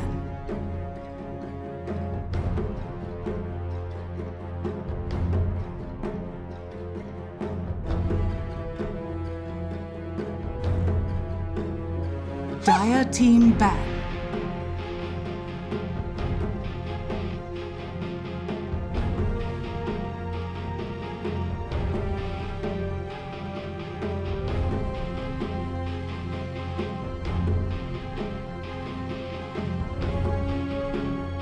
Seconds remaining.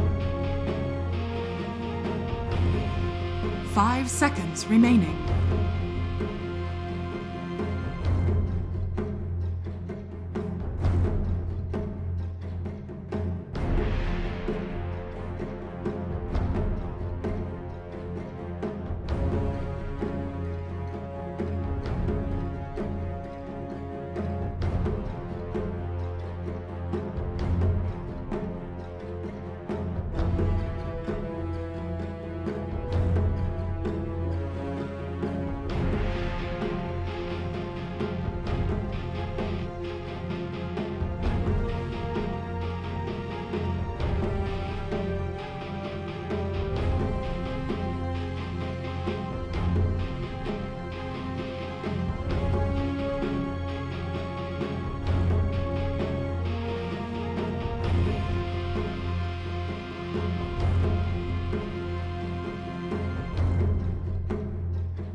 Team pick.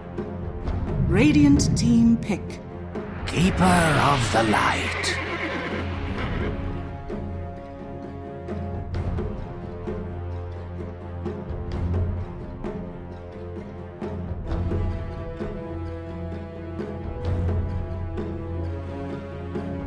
Seconds remaining.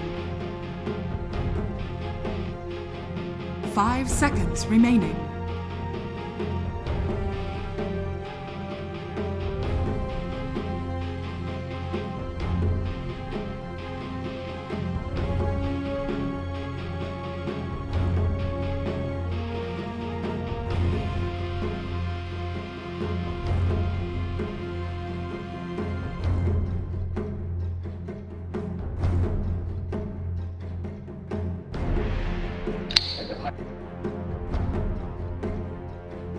Radiant team pick.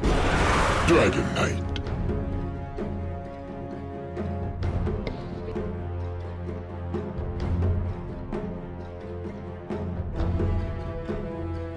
Dire team pick. Khakis!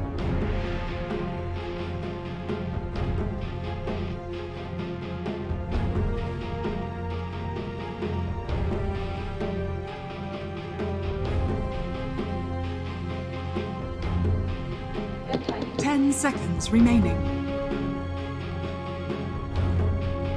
5 seconds remaining.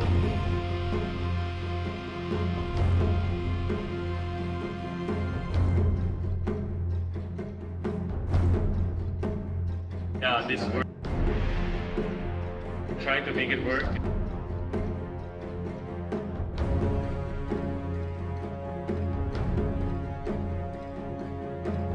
Run, I also... Radiant team back. Life Stealer. Is...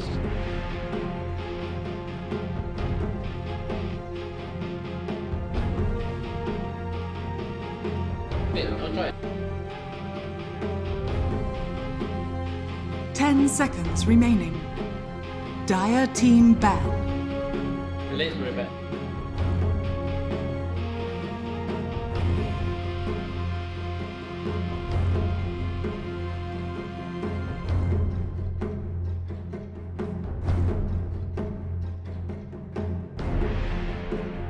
Seconds remaining. Radiant team ban.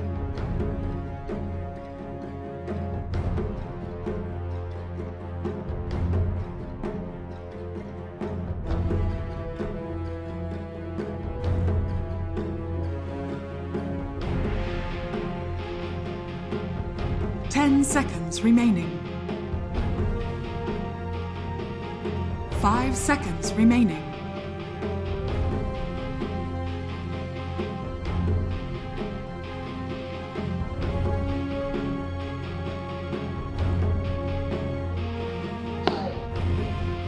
And we don't see...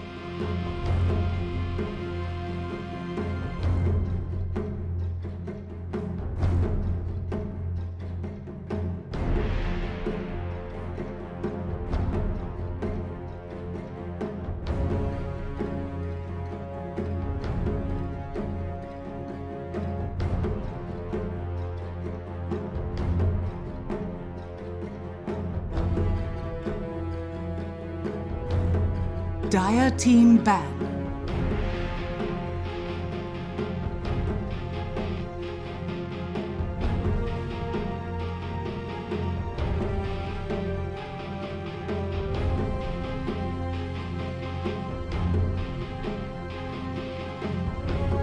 Seconds remaining.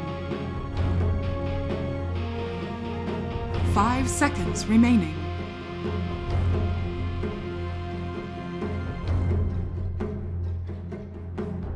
Radiant team pick.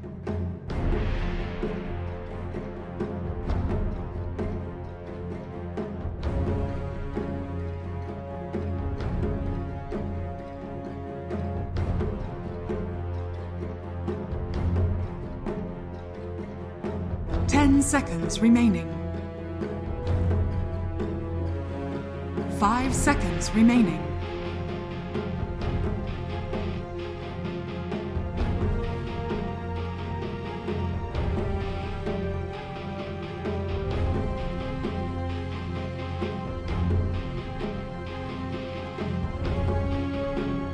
Dire team pick. It's a warrior.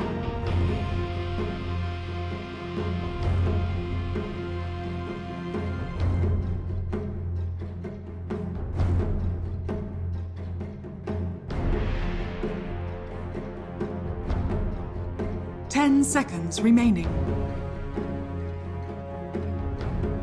5 seconds remaining.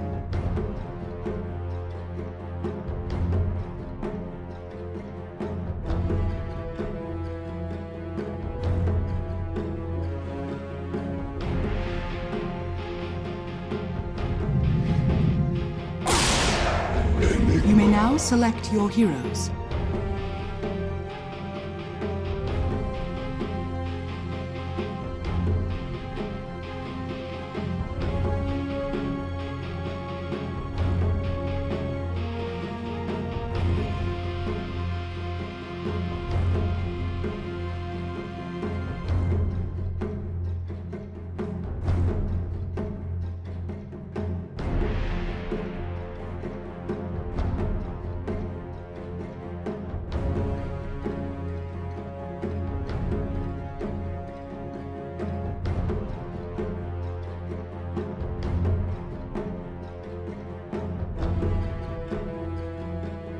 Seconds remaining.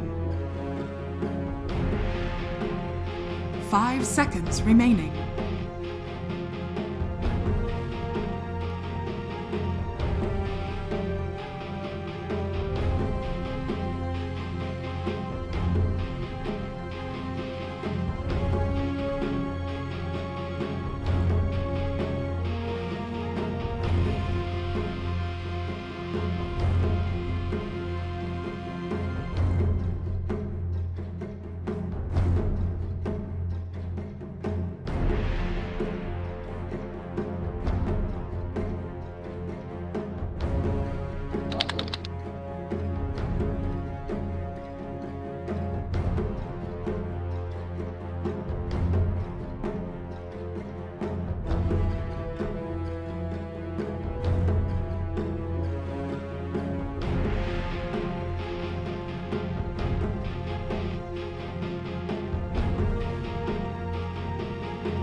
Yes, I'm kind of wondering the same here because I, of course, see techies blessed again. 2 techies in 1 series. Thank you very much, NARMAN. I'm back in Geek Slate. Avery, what do you think?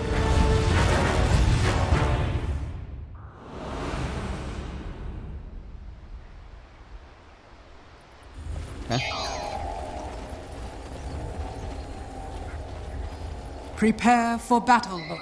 That means he's going to land some crazy black holes, and I think Enigma can carry this game. It's not easy. I think if there's one player I would bet on right now to... Who has better late game, though? Because you've been saying, we've both been saying, Southeast Asia probably favors the team that has better late game. At least at the start of these seasons, sure. I think the only team that can really punish it is Talon right now. So if you're not playing them, I think you can kind of just agree with it, but... This is a hard puzzle because they presented this IO Lesh and AG kind of tried to respond to this IO Lesh with a bunch of displacement and long range damage and this life stealer who can net versus Leshrac. And then Geek Slate said, okay, we made Lesh's game hard, we don't care. Now it's an IO Ursa draft, which if you remember was a combo I was talking about today. Like, where's this combo been? Because this is a really good Ursa game. Destroys Lifestealer, destroys Tiny. Don't really have any BKB lockdown. Their supports don't deal enough damage to stop them. They don't really have good early Roche contest. So then AG need an Ursa answer, and I feel like the only hero they can last pick that gives them BKB piercing lockdown to allow the Lifestealer to man up in the matchup was Enigma. Got it. So that's pretty good for them. I think it gives them a way to actually kill Ursa in this game. The battle begins. It's a very interesting draft. It conceptually went back and forth. I like these kind of drafts. They're cool to see. Don't think Techies has a place in this game as usual, and I think 5 Gyro might struggle a bit in that mid game contesting the Roshan.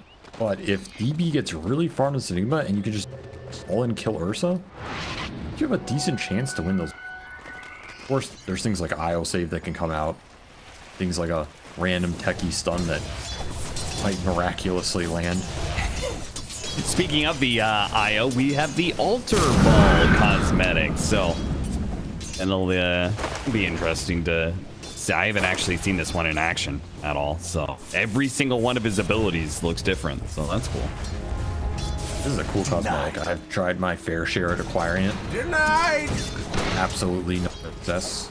Oh, see, I'm trading up right now, but I want the Pudge. I want that Pudge set. The Pudge? Who the hell wants Pudge over the IO?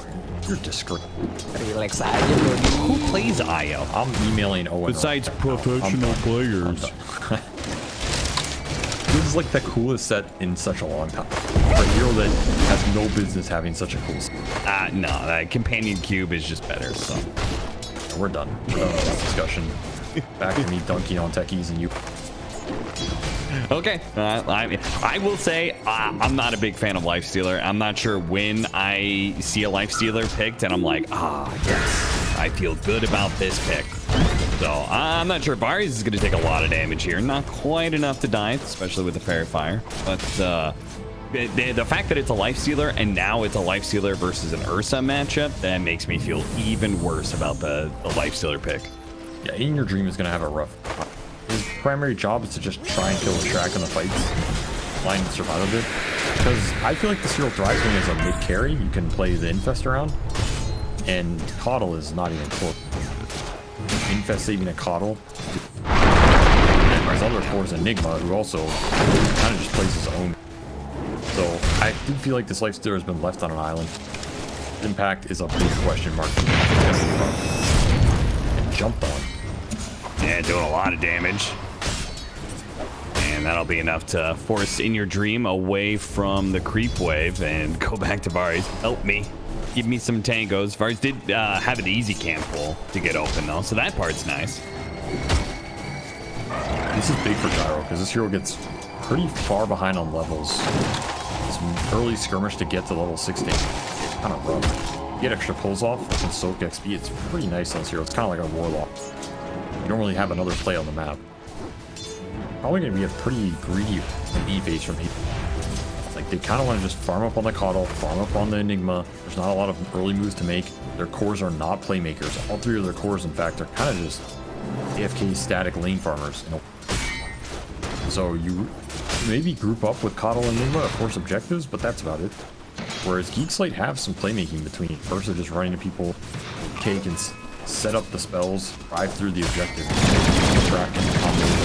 In the IO Wesh, we've seen the combo run maps over. It's going to be a defensive early game from AG, in my opinion, and Slate have the window to maybe try and open up some more.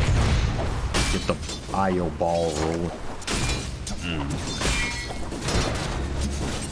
In Your Dream is not having much fun in this lane.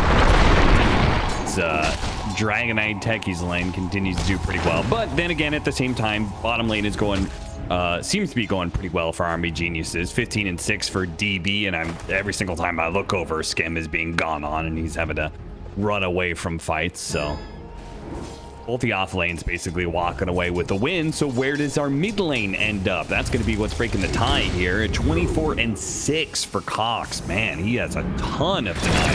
Top lane, they actually do manage to get a suicide onto In Your Dream, but it's not enough to finish off the Lifestealer. Once again, just keeping him low, but not quite killing him. The biggest thing about this Coddle is die at some point. In this matchup, it's probably pretty hard to die, so I think Yowe should be fine there. But then it's a question of how much farms you extract above your opponent in terms of jungle efficiency, stacks and all that. As Varizh is going to be first blood. We're definitely happy that he eventually gets that one. Pays off big. I think they can keep pressuring In Your Dream too. Especially if they get to level 6 pick life still. His tower, which opens up that Coddle for him.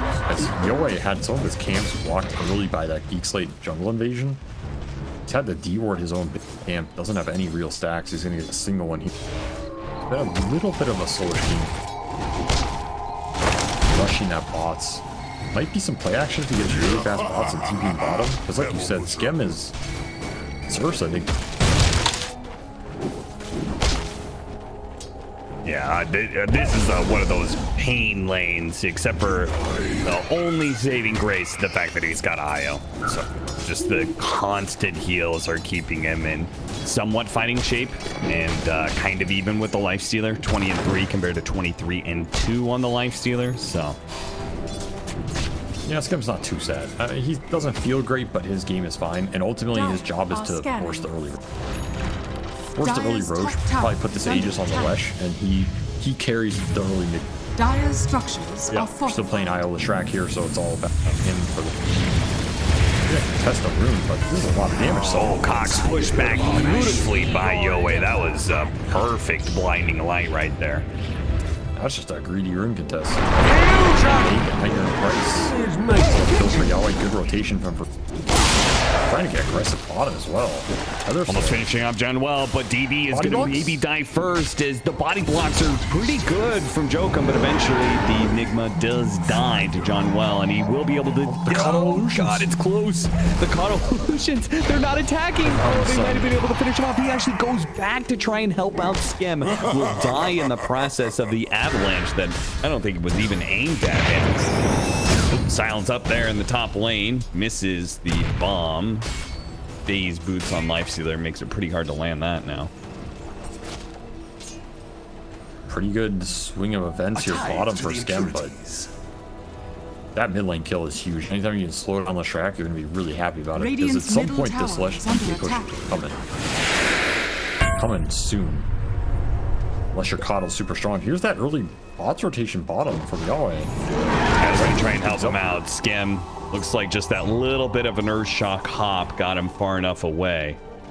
You push this on. You have catapult weight. Yeah. Nobody from Geek Slate is really rotating over. They're too busy trying to clear through their stacks right now. Kokz is just trying to accelerate. I mean, their tower defense is pretty non-existent. So you just kind of have to trade here if you're Geek Slate, try and play through the left. Force the issue of your own. Dire's middle early bot's going to pay off here for Yowe and decent use the objective.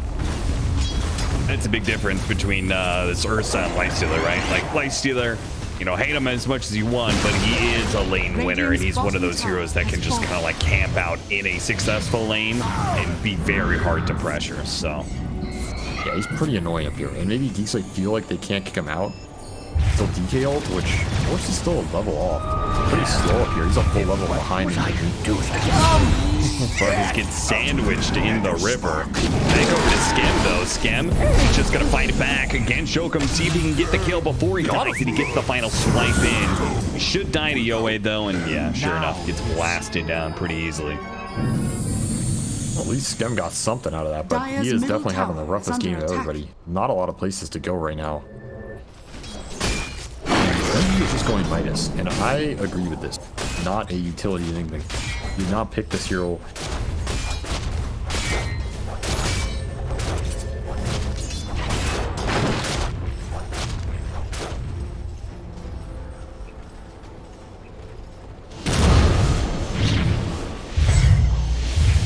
Optimization here from DB once again, and nice little smoke bomb. Blasted. The toss misses, but it looks like it doesn't really matter. Force is still going to get run down. These rotations from Yowe's Keeper of the Light have been super successful so far. He's got Boots of Travel, Earn, and very rapidly working towards an early Spirit Vessel, which is a really nice pickup against Dragonite, Io, and the Bloodstone Leshrac. It's kind of some old school mid coddle. We haven't seen it do this well in a long time. Yeah. He's still getting outfarmed by his Lesh, just fucking stacks, which is crazy. He's had a really good game, but you can only ask for so much. I thought they'd have a little lack of playmaking. He always made it work. 4-man avalanche. That's pretty nice, but won't ultimately save him. Gotta be careful of that triangle area, because you know that Leshrac is going to be farming stacks and always be around that area. It's a greedy poke. I mean, where else are they going to be on the map right now? Yeah, exactly. EV has all the space in the world. It's like they're sitting top. They're not going to make an aggressive jungle move. Wait for the rune. And again, Kokz has not been too with his rune. Nope, Yowe is going to beat him to the illusion rune at bottom, so. They're looking at Skem like, and they just don't want to give this Ursa any space. Passing back, takes a lot of damage, immediately pops the enrage to get rid of the burn charge that was placed on him there. Dire's top tower. They're just trying to keep the map as contained as possible, so Skem's game is as slow as possible, which means Roshan's to accelerate. Track will be as slow as possible. It's a lot of slow. That is a lot of slow. Stuck. And Midas is not slow. Midas is pick up here for D. He has it line out right now. So with the Enigma's done a pretty good game all of a sudden. He got a lot of space in the last few minutes. Shem is busy killing skeletons with a stone. Yeah, this is going to be a very delayed battle fury in this raid. Radiant's middle tower is under attack. Well, it looks like Geek Slate are relatively content to... Well, maybe content is the wrong word, but maybe they just don't have another option. They're going to play for Kokz to finish up his Bloodstone before they make a move, it looks like. They're fast. I mean, they gave him everything this... Yeah. So many triangle stacks for this Leshrac. Kokz is going to have to pay it back here. Puts a lot of weight on this Leshrac's shoulders to basically just solo carry the game for the next. You combine that with a mech that the IO is going to get, and this power spike, this duo could be... I mean, it's one of those duos that you get this Bloodstone early enough, and you could just kind of 2 versus 5, depending on how much burst damage the enemy team has. And I don't really think Army Geniuses has that much, right? Not really. It's basically Black Hole. That's what's going to kill these big Heather core in the fight. Outside of that, it's just not there. There's not even really physical armor abuse, which is normally one way you can deal with the Lesh, like these SF Shroud type lineups. Doesn't get the armor till way later. They don't even have that. Especially with In Your Dream going Radiance on the place. I don't know how much I like the Radiance on my I just... Stunner to silence, but NARMAN misses the mine. That might have been enough to finish up In Your Dream, and as a result, NARMAN is going to get run down as the counter rotations from Army Genius. Right? Techie's struggling again. Varizh. What? He's struggling. He did win the game. I don't think he did anything in that game, I'll be honest. I do not think he did anything in that game one. He tried. That's what counts. Like, well, Kokz is going to try and carry. Dire's middle tower is under attack. 12-minute Bloodstone. Already got a kill with it. I'm going to try and push the tempo. Quick smoke here. Oh, but the Spirit Vessel is already up for Yowe. Sorry, I got a little too excited. Calm down. Stumbled over my words there. I know there's a techies in the game. Control yourself. Oh, let's see if he can get the initiation here. They smoked up, and if they can just root out this Lifestealer, they could take this tower. They don't care. They're just going to take it brute force. I mean, they're going to try and force it, but that seems a little risky. Army Geniuses, I think they're more than willing to fight this. Yes, the vessel charges on the Coddle rather than take these fights. Especially while their true carry Enigma's just... The Lifestealer's not the carry this game. In Your Dream is going to arm some items, but not really 1v5. It's going to be DB with a Black Hole. So what do you think of this Radiance build as opposed to like a normal like armlet Deso type deal? Kokz in some trouble, but they were just beating him out the entire time. He put himself in the river, but they hit the fact that Force had picked up a Blink Dagger. They get the initiation onto the Keeper of the Light as a result, and they can immediately go and start taking away this mid tower. Base rune on top of it, the best rune. Dire's middle tower is under attack. Absolute menace.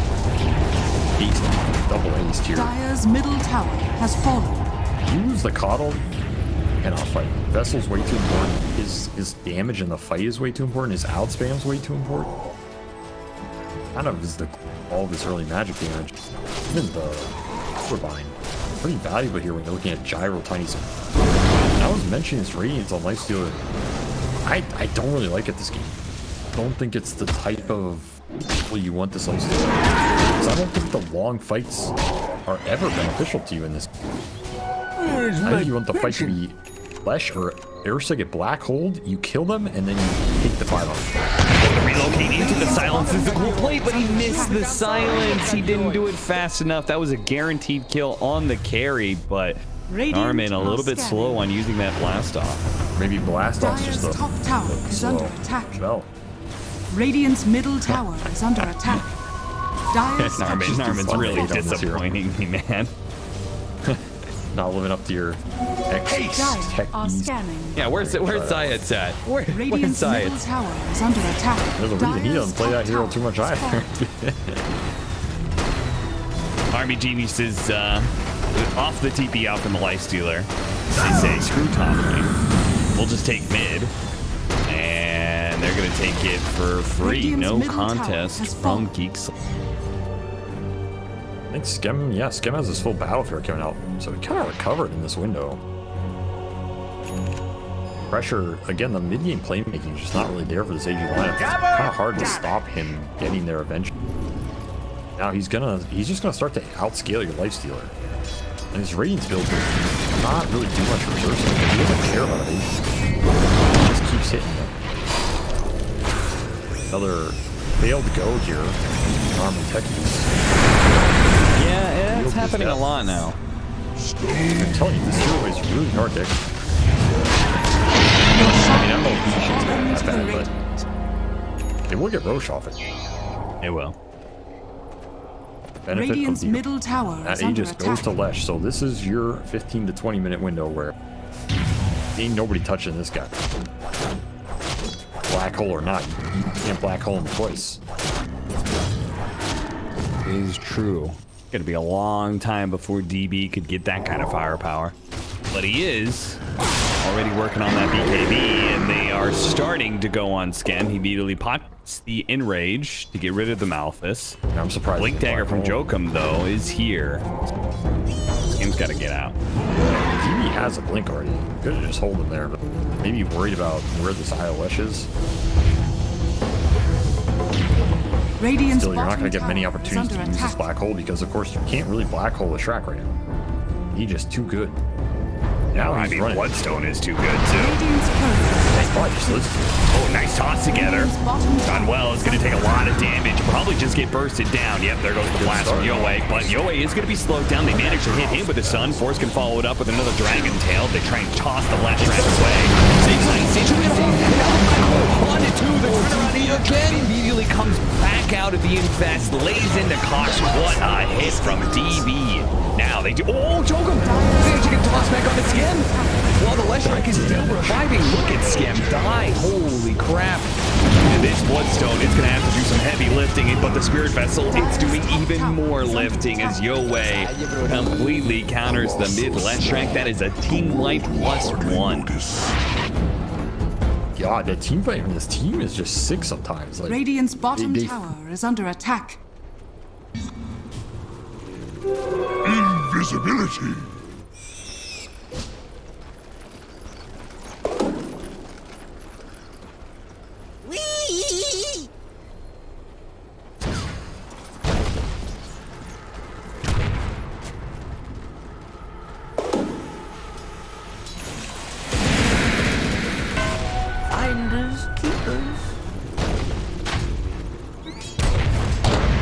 I'll watch that one again.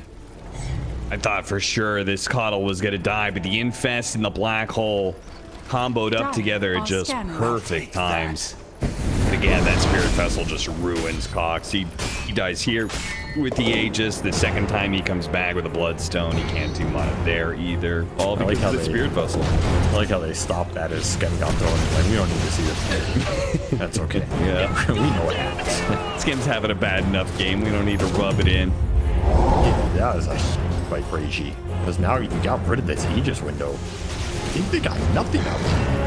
Absolutely nothing.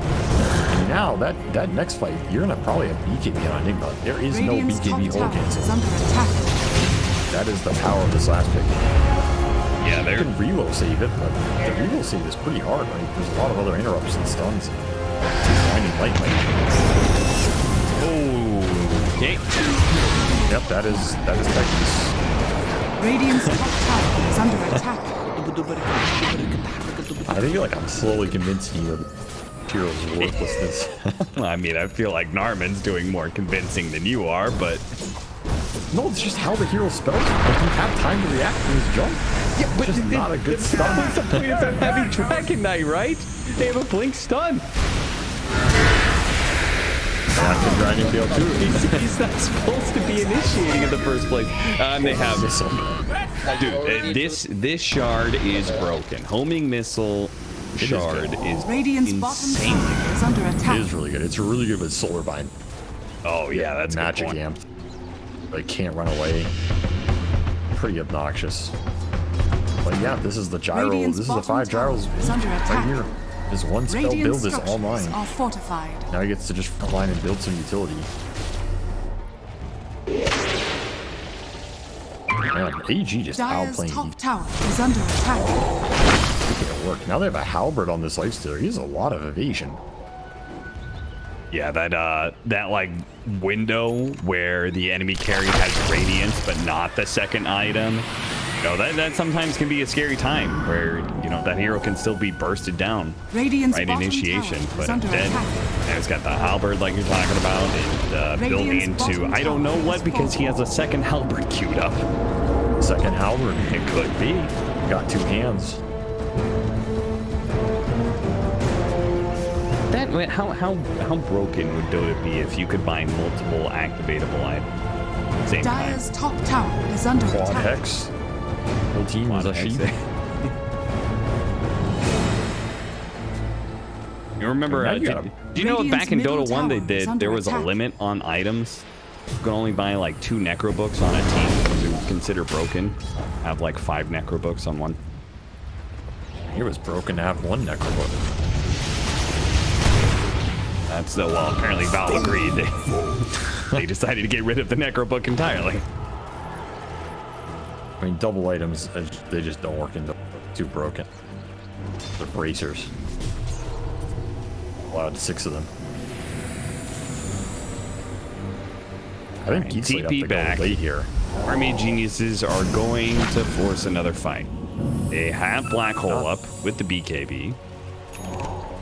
They also have this Infest Tiny Jump, which kind of nasty. Tiny's one of the best Infest initiators because of his super high armor and HP. 3,000 HP with 20 armor right now. Like, you don't have to pop out instantly. You can just kind of bait out some stuff Radiant are right afterwards. They're going to smoke over to Skem, but at the same time, RBGs are going to smoke into him, and they're going to be able to get the initiation onto Leshrac first. Kokz? Okay, they don't want to go for Kokz. John Well is going to keep his distance from this lifestealer. Kokz was far. Yeah. Radiant's middle tower is under attack. He wasn't in the smoke, so DB kind of meandering around, pushing in mid and stuff. Maybe you have an option to toss it in there, but I think they saw you at BKB, and it's like, all right, we're not taking that if anything's not Radiant's there. middle tower is under attack. Dire's And again, the bottom damage tower is black hole. The damage is not Radiant like structures not going are to kill falling. Kokz. His job is to kill Dire's IO, structures are maybe one of their support. Buy time for the black hole to come. So jump in Leshrac, not your ally. Radiant's middle tower is under attack. Gonna trade up Dire's tier bottom 2 tower for has tier fallen. 1 tower. That's how you really know who's controlling the game currently. Army Geniuses get the better of that exchange. Silech not had a lot of momentum this game. Still very far. Not using it. Dire's bottom tower is under attack. Radiant's top tower And has your fallen. force DK is not a force. He is just not a factor this game. He's a stun and that's it.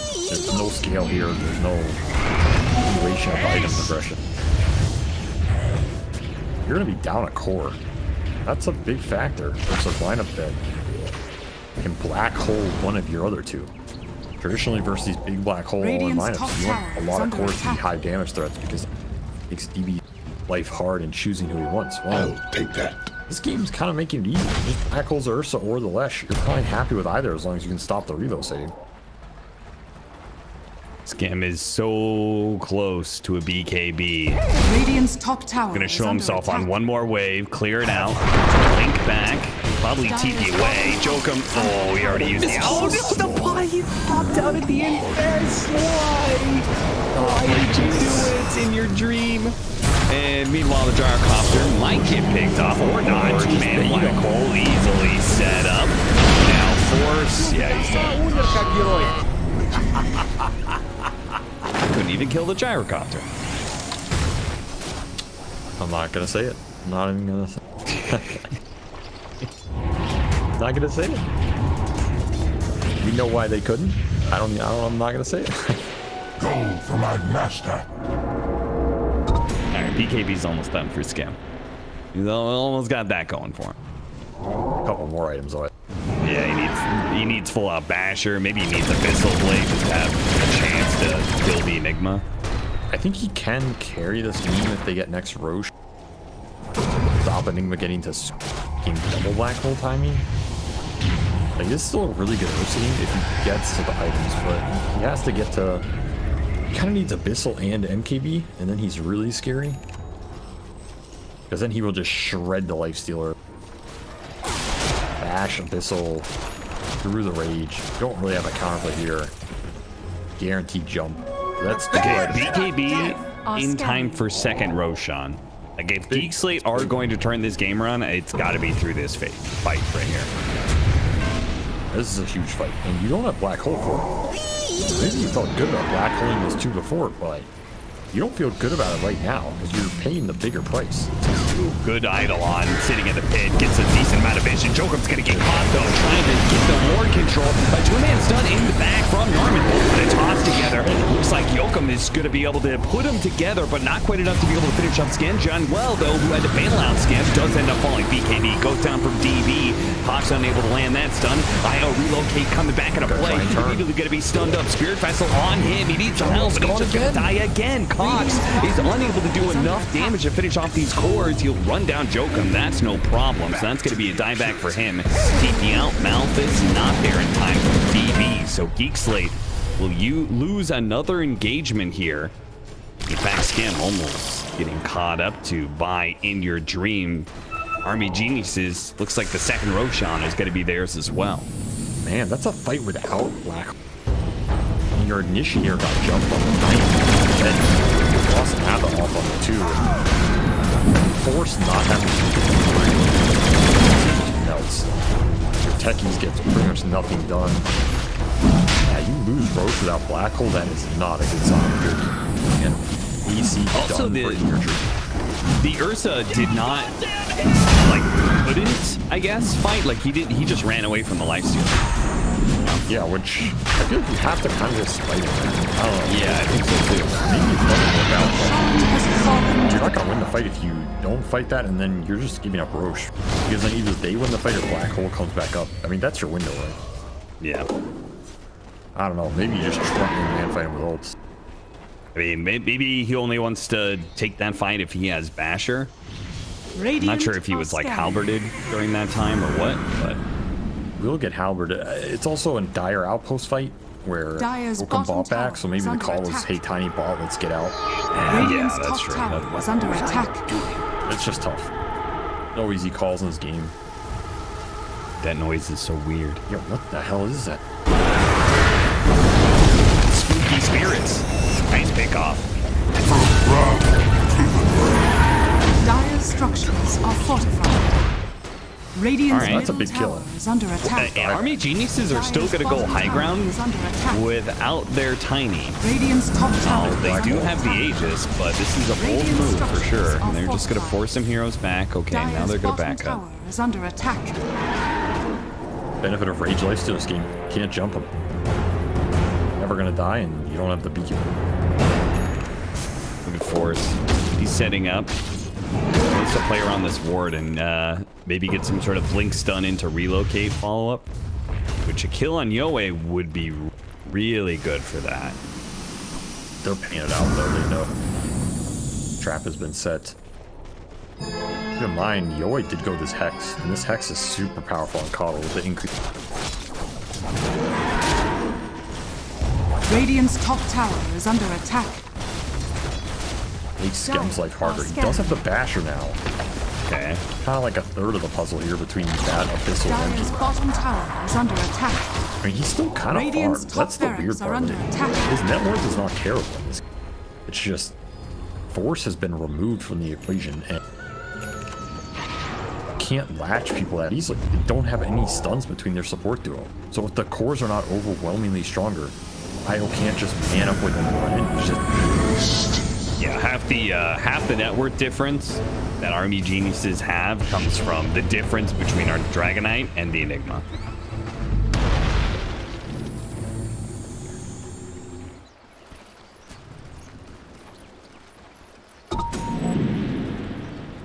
What have we here? Nobody gonna be found.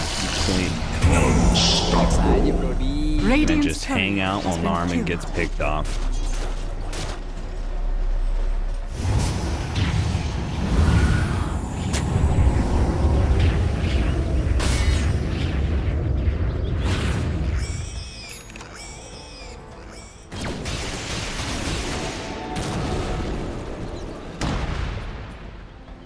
Relax aja, Brody.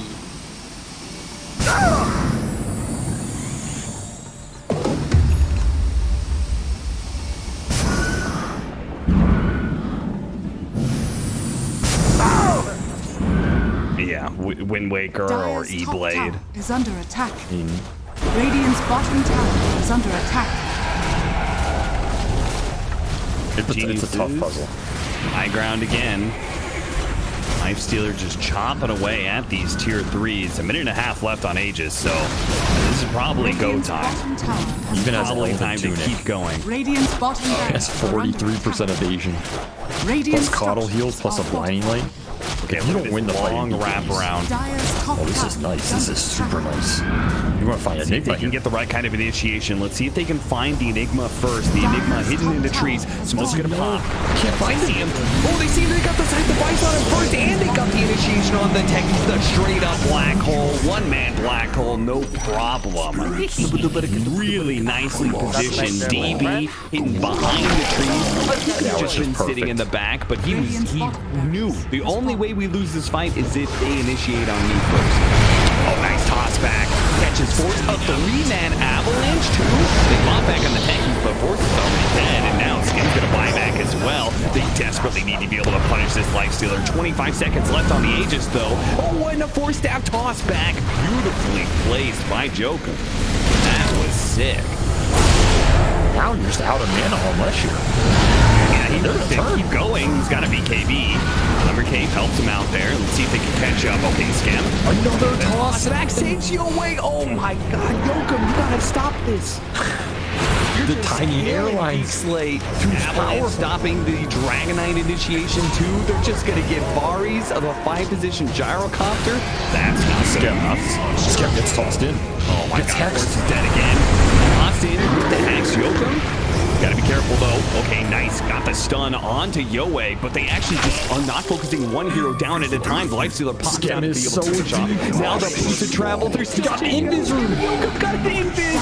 Oh no, he doesn't have the mana to stop Skem, but he'll just keep vision on Skem, and that is it. That's a dieback right there. I wouldn't be surprised if Geek Slate just call it. Absolute despair of a fight for this bear, man. The toss save after. Oh, okay, I'll kill the tosser into Invis room. A slap in the face. Radiant's middle The tower execution is on this under attack. AG team is godly sometimes. It's so impressive. Seriously. They just win games off it. I'm not even sure if their drafts are better.